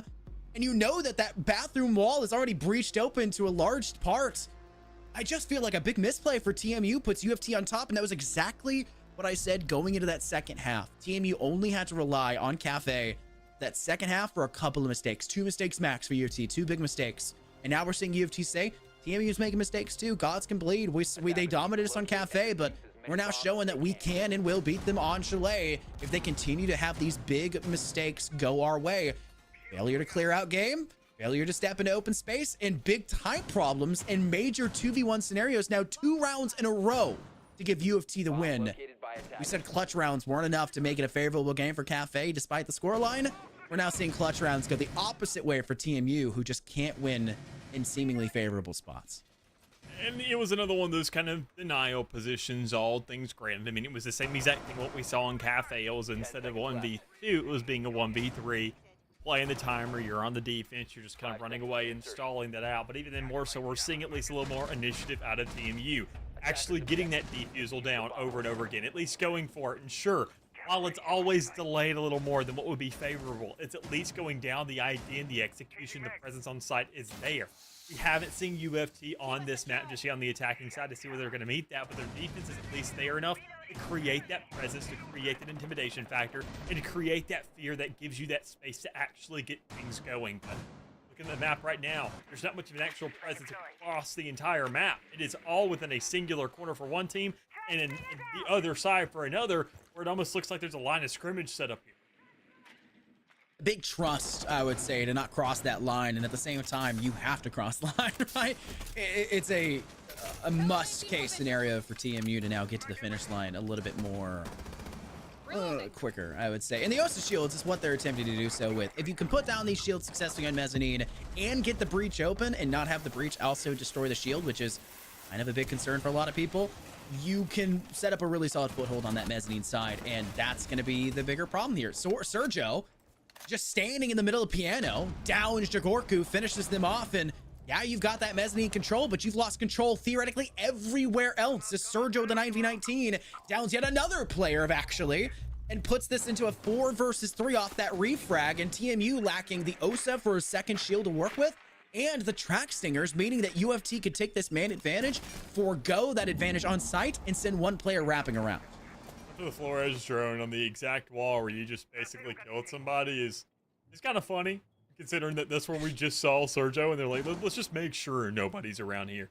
But it's just because there may be a looming player nearby. Taking the exact same spot, a little surprising, a little bit not ideal if we're kind of talking about it, but even then you got to look at the rest of the team and what they're exactly going to be doing in terms of exchange. Understanding that, I mean, that kill on Sergio gives you enough info to know that somebody is going to be living around these second floors. And while that's a given, where is it coming from? You had that wall already accounted for. Sleeping's going ahead and checking up on that. Meanwhile, you got NECC over towards the other side of the map, playing towards that north end. where everybody's trying to go ahead and kind of close in on the second floor, but you don't have the utility to retake. So you're just holding on, praying that your presence enough is to at least kind of alleviate and just kind of draw out that timer.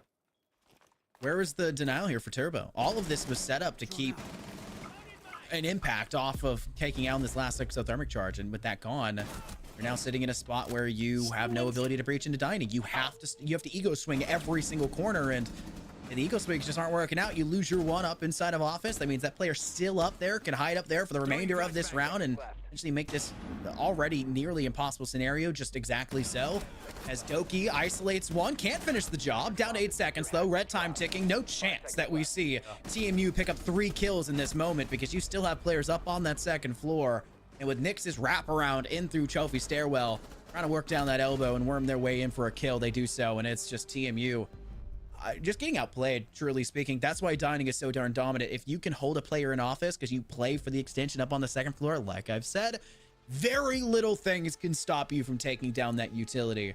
And we saw it even from so far back. An impact from distance gets rid of that exothermic charge, and they have nothing left because they had to use one on Mezzanine already. That's why you bring 2 hard breachers. And don't let them die would be the other thing, you know?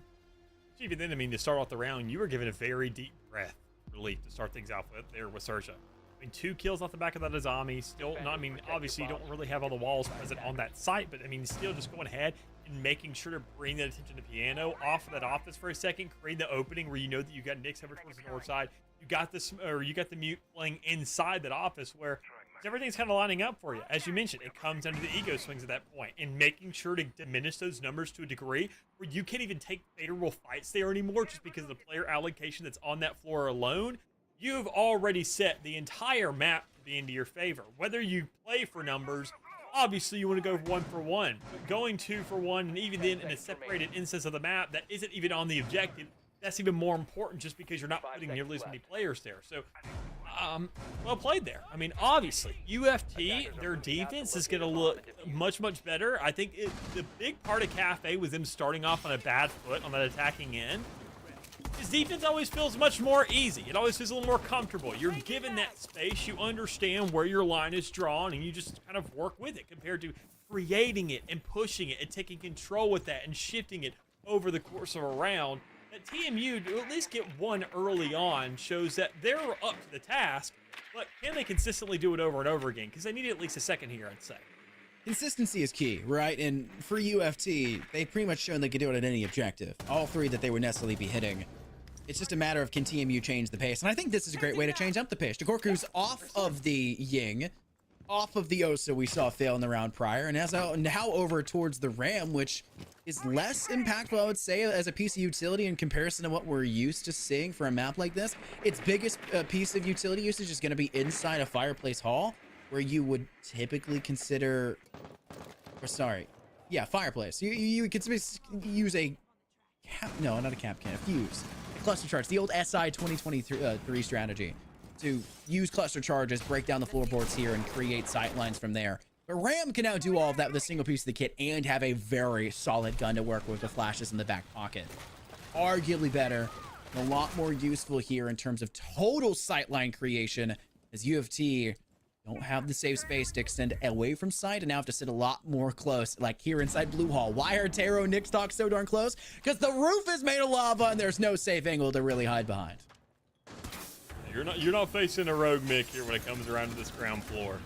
These guys can shoot through rafters. They can get kills very efficiently, and even more so when you get the Ram brought out. You know that obviously those floorboards is just as good as a clean line of sight. So considering already that you're opening up that main area, that corner is not up, and the rotation is what becomes an absolute utter nightmare for UFT on the defensive end, and you're already going ahead and just closing that off. The thing is playing a supportive role from the entire singular map. See already the kills coming in, being pinched, and Nash is the one just is running through everybody. Saying, I can take these fights. Wow. What sacrifice do I have to make? I can die in the meantime. We got so many players of a surplus that we can go in one by one. Just don't go too crazy. There's still an objective, and you still got to at least have some much of a better idea. As that is going down, there is the protection present, and you do have enough of a pinch to make sure that it does not get disrupted. This is where you see TMU finally say, okay, maybe Blue Hall isn't the end-all be-all for our success in this basement side. It worked once, it's not going to work twice, right? we need to play a lot smarter. And I think extending in with the free control they've been given by UFT now twice when it comes to basement towards Big Garage, even in rounds where it wasn't basement and where it was kitchen and dining and Big Garage was taken from TMU, there wasn't much contention coming out from UFT.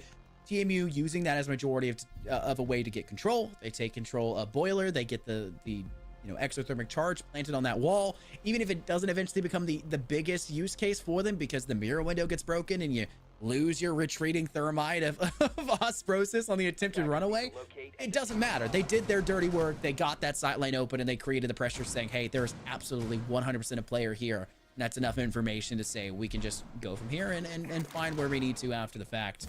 And that was those roof holes from inside Fireplace Hall as well for TMU. They knew the step-by-step plan. And they said, we just need to use these to our advantage. UFT will eventually step back into these sight lines because they're going to feel the pressure off towards Big Garage.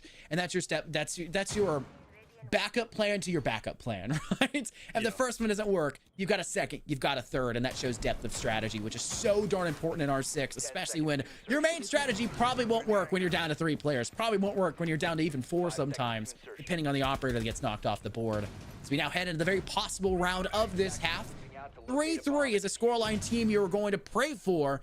They've got to do it themselves. And this could still be a 4-2 split for UFT if they take this Master Benjamin off his side the same way they did last time, where it came down to a 2v1 and they clutched it up.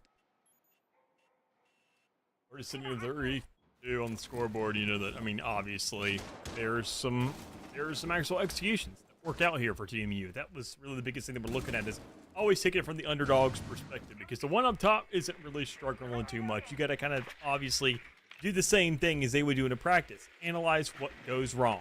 Figure out how you're going to get yourself back in this thing.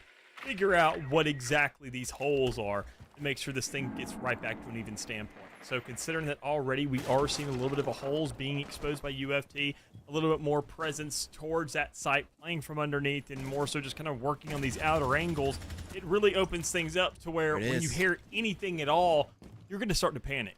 You're going to make sure to get that rotation in as quickly as possible when you understand that, oh, we're a little bit too far out, and well, that's when the cutoff occurs. Perfect way for TMU to use speed early again to catch a player off guard for UFT. Sleeping, caught sleeping. Just trying to work in from that kitchen wall.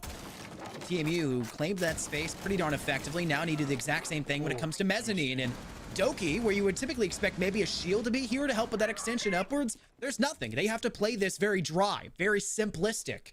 And TMU are using that as a great way to use the skeleton key from below, tear down the floorboards, make it so Doki can't sit still and force them to even fall back towards library. We see right now where you can step into box, but you're going to have to use it like a fighting ring instead, where Jagorko, I think, is totally aware of this player's average position. Just needs the drones to step forward ever so slightly, and they were waiting in the perfect timing for it. As TMU have picked apart UFT's defense, only 2 now remaining, and Taro's down to 1 HP. Can they get it? It's a free frag for Nash. A single bullet could have done so, and Sergio's got a huge hill they have to climb now. 4 players they need to remove all by their lonesome. Just 3 more remaining after taking down Nash, on that rappel. But there's 45 seconds, and players in your face. It's Jagorku hunting for their 3rd of the round. To that point, I mean, to where the clearance is there, capitalization is there, the presence is there, especially on the attacking side when every single checkbox is marked. Quite frankly, you already won that gunfight. The only thing it really comes down to is hitting the shot, and when it's served to you on a silver platter, the only way you mess that up is if you're not hungry, and you just don't even go for it in the first place. I mean, and already we saw Doki take every single one of those steps. Just go ahead, open up a corner of the map, understand that the fight isn't going to be taken anywhere else. It's going to be coming to me eventually, and the rest of my team should just literally have free real estate to work with in the meantime. So, well played there. Obviously, First Blood's helping every single circumstance, and I mean, that just can't be given up in any means whatsoever. But a big thing here is going to be TMU just finding these initial picks, finding these initial ways to open up the map, and finding these initial holes so that not only do they really create off the back of these deaths, but that they just capitalize off of, knowing that, okay, this guy's checked off the list. What does their default look like? Where is their presence? Where does he usually kind of fit into this big system, this big machine? And where does his gear usually sit in that system? But already, now being on the defensive end, it's a little bit different. This was the half that they really turned things up when it came right to Cafe. So this is where you're expecting for them to just kind of kick into high gear. Obviously, a slow start when it came around to the attacking side, but now where it kind of feels like they had themselves in a home turf situation, not only in the map, but on the side from what we saw in Cafe. And they're already feeling themselves. Oh, UFT have to start this off with a win, or I think it's just kind of done for. Yeah, it's been 10 rounds since Team U, though, have played defensive on any map. Obviously, they started the first half of Cafe that way, so you maybe have a fear of that. But look at what we see going on here. All 5 for UFT are going to step in directly. They want to take the objective as fast as for possible. the same spot. Osprosis, though, just does not give a single regard for what you want to think. Somebody even says LOL. Like, that was an attempt from UFT, and that's about as much as you can phrase it. Osprosis says, enough with this. Turbo says, yeah, I'm in it as well, guys. Don't worry. 3 players as quick as can be off the board, and Nash makes it 4. Just Doki left. And you would need the real Doki to step up to this level of skill needed to remove all 5 players. They've done the at least one of onto Nash, denying the possibility of a flawless, but Turbo swings just as decisively down the stairwell. And it is a rinsed round for TMU. You said they needed to start off strong, and they start off as strong as humanly possible. And that was just a bad call out for UFT. Was it? I mean, when you said all 5 players, immediately, if I hear all 5 players and we're talking about an entry, those next words better be coming from different angles. Because that's the thing. It's the same problem UFT had on Cafe. They're all coming from the same door. Thank you. Same exact door funneling in. If I can it's bakery all over again. If I can put a 0 up with my middle finger and my thumb over my computer monitor and see all 5 players within that exact circumference, there's something bigger at hand here that needs to be addressed. And even then, TMU are making the calls as well. Lily typing in all chat, who is calling these pushes? This has now been the 5th round that you have done this over the course of the entire series. Split it up. Take it from different angles. Take this attacking side as the way you were intended to be. You have made it this far into playoffs, and I mean, while sure I haven't been here, I mean, their defense must have been godlike, because if this is your attacking side, you're playing Call of Duty, and that just will not cut it here. The 1.5 does not exist anymore. It's a lot harder to play guns up, especially in the current patch. First off, you said, like you said, the 1.5, which is the perfect match of great sight reticle, great sight in the first place, and magnification. No longer being available makes it a lot harder to run and gun, and it's just harder to run and gun. Not only does it take more time to ADS than it did prior, but if you're running and try to ADS, it's even slower to try to do so. And UFT, yeah, the shield change came through. You hide your knees a little bit more, but Osprosis does not care about your puny shield. They'll shoot through it anyways and give you that first blood and really just kind of set the tempo and tone. Here's Sergio in a firefight with Joroku. Exactly what you need to see. Get that man advantage and now fall back. Perfect. Don't play the fight. You don't have to give them the good fight that early. Fall back. And it now even nets a second kill as Turbo goes down to the hands of NECC. And your 2 entries have now found the biggest, most important pieces of success now on this attacking side. You got Doki alive. Your Bucks there in play. Problem is, they're entering in the 3rd floor when second isn't completely clear. And when you know these kind of lineups, you're obviously going to run into difficulties to where the numbers now aren't really playing in your favor anymore. On the attacking side of the map, obviously, is a little more difficult, considering that, well, on the defense, you're still just working around that site. You still know what's available to you. You still know what sight lines are there. Better yet, you know where they aren't in that site. That's the most important thing. They're still working around. They're still circumnavigating. And you still have 2 players that are looking really comfortable on that 3rd floor. You know that UFT does not have the control that they need right now. And better yet, from our perspective, we know they're not even really inside. Down goes Taro. The Thorn SMG at this range is deadly as can be. Other than in now the 9mm and Nash, you got a deadly force to be reckoned with a scope that far. You can hold off that mezzanine big window, that balcony big window for as long as humanly possible. Is there a drone available for UFT to try to utilize here to ensure there's nobody on this stairwell? I don't think that's the case, and having the gun barrel be ever so slightly spotted is giving and singing information to TMU to say, hey, there is somebody here. They want to take off his side, and we're hearing the skeleton key off inside Ivy Hall. We know where these 2 players are. There's a guarantor, and once Sleepin extends in, because they're gonna feel the pressure to do so, now it's on Doki's shoulders. What a flick down, actually. but still 30 seconds left to have to do so much more. And yeah, that CZ is not going to be, that CZ is not going to miss at this distance. A slight pixel through, and you've got another flick of a lifetime to put TMU up now 2 rounds in a row, heading into round 9, where they have to have a timeout. If you're UFT, you have to be able to talk. It looks like a tech timeout because the player DC, but a timeout's a timeout.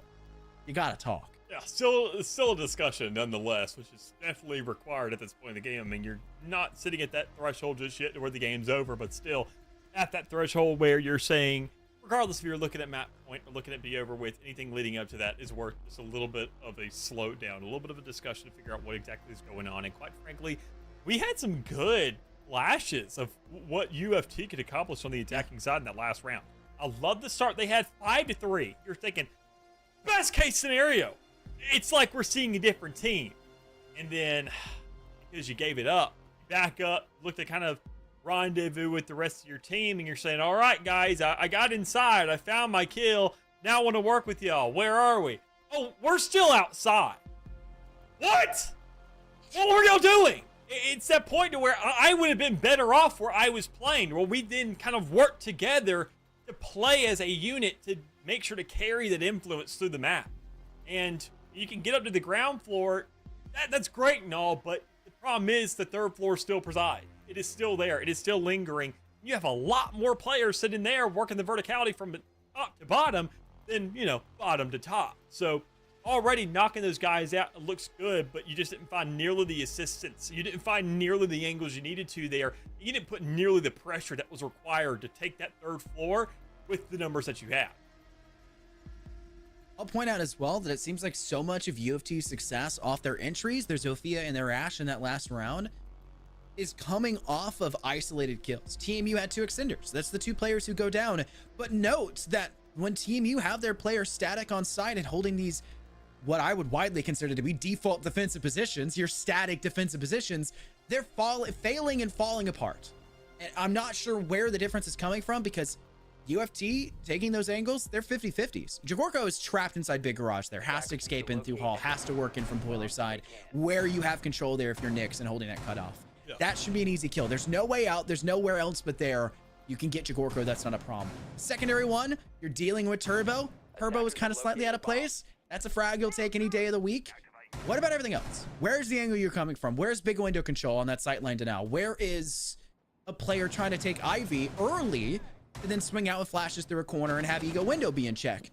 I just feel like there's so much prep that UFT forget about when they start to get these early kills, when they start to get these first bloods. Because we saw UFT, honestly, which is kind of shocking considering their Zoltan Cafe, they won, I think, first blood about 40% of the time, which is a pretty good statistic, and still somehow made nothing of that at the end of it by only getting 3 rounds total the entire game.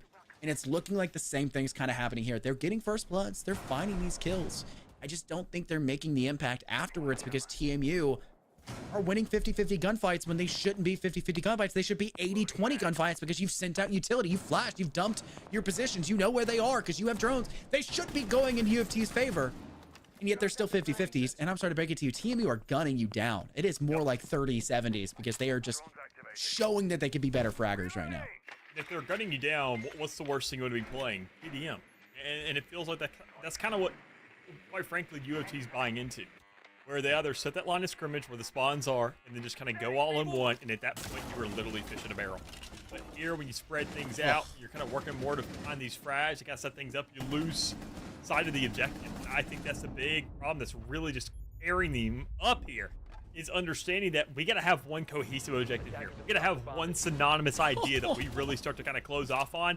And, well, they get closed off and shut off, better yet, one by one, from these picks in the process, just to get anything done. Look at the strategy from TMU. They just send Jagorko off to excuse me, this just piss him off. He's like a bee. Yeah. You just sting him every once in a while and then fly away, just buzz elsewhere. It's perfect. It's exactly what you're asking for. And eventually, when they do get dealt with, look how much damage has already been dealt back in return. Jagorko only gets 1 kill, it's fine. Jagorko gets 2 like they did. You're a giant nuisance and you've done the dirty work. I noticed that Jagorko realizes that and falls back. Their initial plan was to get their 1 kill and retreat, but they saw the second be an option. They saw Taro and said, this is doable for me, and they go for it. And then when UFT realize, hey, Jagorko may still be inside Cubby, maybe they're in library, we got to extend into Ivy Hall. That's where Nash swings out of the Ivy Hall hole that they've created inside Softwall and get another kill. Escalating opportunities that UFT are like tunnel visioning in on, and TMU are playing into that really well, which is shocking because how do you expect that from a team? Well, you expect it because UFT have done it the entire series, and we've not seen them change up that strategy. Variation is king in R6. You can change your operator every round. You can't do that in other esports, right? You can't change your agent in the middle of a round in Valorant. You can't change your champion in League of Legends, right? None of these are possible. You can smoke that you're dead now, apparently. But part of that aside, which is crazy. Imagine if you could throw a smoke canister as thermite after you're dead, or put down an exothermic charge after you're dead. It doesn't matter because TMU, they're playing into something that shouldn't be possible, and UFT, I just think they don't realize that. It's got to get fixed, and the round result is very indicative of the success that was found so darn early from TMU, now putting them at match and series point, looking like a very well possible 7-3 again, back-to-back on maps.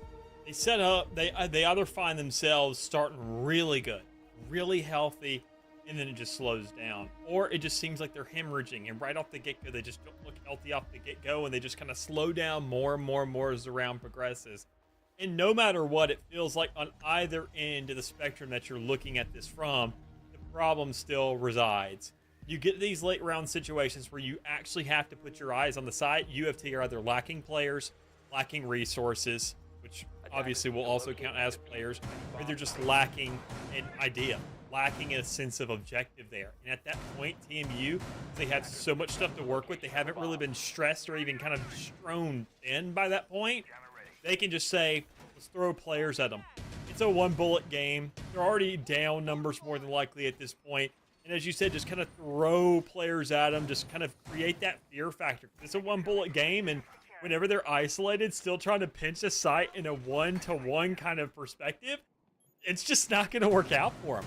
And over and over again, we see it to where that stresses the entirety of UFT out, where you got three guys where they can't even look at drones, quite frankly. It feels like they're not getting even the recon necessary to find these setups or swing off of each other, or the only thing they want to work with is their eyes. And it goes right back to that TDM mentality that just is not working out for them. You know, a piece of plastic, you'll bend it over and over and over again, and eventually the micro tears in it will break, and it starts to turn white, and then it'll snap. I feel like that's what UFT are doing. Their ego's swinging a lot of these corners, and they survive the first, they survive the second, but eventually the plastic's gonna break. It's gonna wear thin, and it's gonna snap. And it's bearing all of your weight right there. TMU are playing a very good defensive game, very smart. They're letting Jagorku just kind of be out there. They're letting the extenders just kind of play. And I think that's a very smart strategy for certain teams, and it's not for others, but it's working really well for TMU's strength, and it's working, I would say, almost more specifically really well for UFT's weaknesses here. As a first blood will be gained in favor for UFT. NECC goes super hyper aggressive to take down Jagorku. And it's exactly what you want to ask for, to remove the 11-7 now player off the board. But as soon as you find that success, where's Nash? On the fireplace stairwell, holding both sides of both the fireplace main entrance and snowmobile garage to refrag that back and tie this game into a 4v4 again. And is that exact player too? It's not somebody else. It's not So another consistent. expose. It is that exact player where you know it's coming from. There's no variation. There's no adaptation off the back of something. It's saying, I killed this initial player, so the rest of the map will open itself up, right? It's just not how this works. But they have made sure to kind of at least make it work to some degree, because while that was happening in that certain sector of the map, we do see a lap around, a circumnavigation coming through from the rest of UFT, and they have found themselves at least eyes on the objective, which is something I feel like they have not done the entire game, especially considering there is 1 minute 15 remaining on the clock. The last time they saw an objective was like round number 3 back on the last map at 6 seconds. Turbo gets a wild swing out through into Ivy and takes down Doki. Osprosius, who's already low, will have a firefight here with a crouching Taro behind bar. Lash is perfectly thrown, and Osprosius had a chance there. Won't matter at the end of it. Sergio had the covering fire and sleep, and even turns to take down Turbo on the push. It's just actually remaining. Player up inside of Hatch, up in library, and there you go. Around 1 for the attacking side here. You gotta pray that you can do it, and if you can, you got to do it at least well, and UFT make sure that, yep, they can give up first blood, they can get first blood, they can give up a refrag afterwards, but then you know where Nash is. Get me once, shame on me. Get me twice. Well, shame on me. I should really be doing better at that point. 6-4 our score, and TMU still one round away from ending this series and ending the playoffs here for UFT and the NECC. Then still making a little bit of adjustments, understanding that these sites will be rotating somewhere else. And I mean, yeah, as you mentioned, just small little things here and there. Ash, Zofia, still relatively kind of required here from this team, which makes complete sense. I mean, going ahead, opening up this map, looking to kind of close things off, looking for some more aggressive utility that just can't really be counteracted, and even then can't really be detected too much until it's too late. That's a big thing that's going to play into their favor here. But even then, it comes down to getting close enough where the element of surprise can actually take effect. And that's something that they're going to have to make sure to really kind of work on here. If the places work out to start things off, that's going to work well for them. But if they don't find themselves at a strong start, everything following is going to be really bad just because they're not going to find that setup. They're not going to get themselves to that point. And their game plan just doesn't really look malleable to any degree. So making some exchanges here, going from the Hibana to the Finka, like that there, the Capitao to the Buck. Once again, still feel like it's a little bit of kind of a brawler comp right there in that TDM mindset, but it worked in the last one. You can find a way to make it work here. I have a lot of times now when we cast together, I'll get a DM afterwards saying as it feels like we have good chemistry. I don't think our chemistry matters right now. It's the chemistry between Naj and Jagorku. They have been so consistently a wombo combo 1-2 punch that you can tell when casters have good chemistry. You see all the time in Pro League. You can see when friends have good chemistry playing games together. It's just a Naj and Jagorku power show right now, and it's unbelievably successful as actually is holding on their own. A big run-in from bathroom window. It doesn't really pan out for UFT the way they wanted, and down go two more. Naj and Turbo lock in the actual piano side. It's just a split rush in for UFT. This didn't work in round 7. Why would it work in this round? You're already looking down the barrel end of a rifle when you're at match points. It's Turbo to send us out of Chalet, my favorite map, and it didn't show me a lot here from UFT.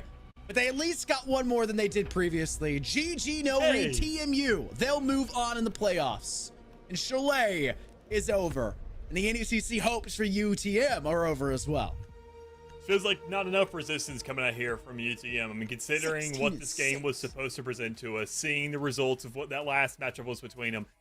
Obviously, TMU, they have not only done their homework, but they understand now, just not between this exact setup of these two teams, but also considering their last match, what we saw in this week leading up to this, that they had a much comfortable road to get to this point.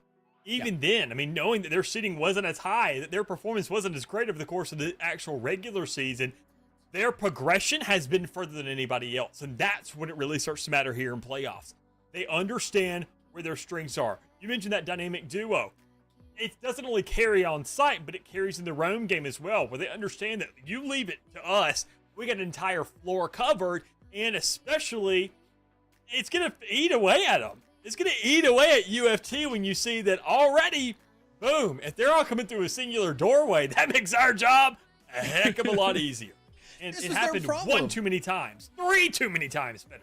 7 too many times. They had a whole first game on Cafe where was the problem, right? Like, if it's a problem on one map, if it carries over to another one, it's just a problem. It's not even a map-wide problem. It's just a problem that they're now going to have to look at and say, we have to fix this entirely. We've got another semester. We got other leagues. We got things we play in. This cannot be allowed to continue. And they're a good enough team to make up for those mistakes. They made it to playoff in the first place, right? If they can make it here to playoffs, they can make up for those mistakes. And I just feel like in terms of a team build, I just feel like we saw TMU say, we took a loss previously. One of those was 1-7 on the scoreline, their first map. They must have been really annoyed about that. But they've shown so much improvement here from that last game they played. I don't know what maps it was. It doesn't matter. They showed so much improvement and a much better play style. And it's so much is coming off of the 27 combined kills that you get between Javorko and Naj. And they're always right next to each other, always so consistently involved with each other. And if you have two players that can do that, you pass on the rock. And we saw the attempt from that come out, you know, from the side of UFT. Sergio on map 1 on Cafe, they gave him a roaming get play. They let them kind of get a gun that they would maybe heat up with, and that just never happened. And that's gotta get fixed. And I don't know, maybe the mindset needs to be shifted. Maybe something has to be changed up. I'm not too sure, but it's a game over for them. Then their playoffs hope in the NECC, unfortunately, are shattered with this great success coming out from TMU. Big congratulations to them.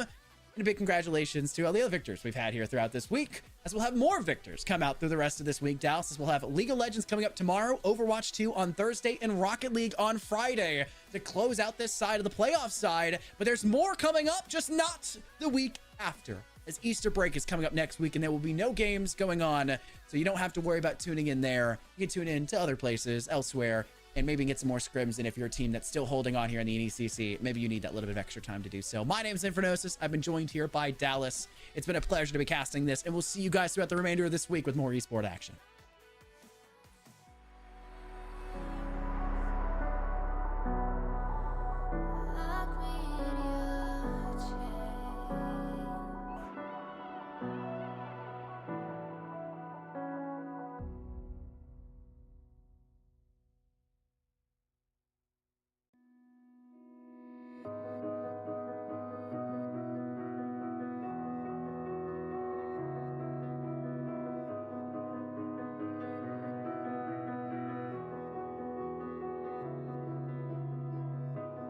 I am here in the middle of nowhere.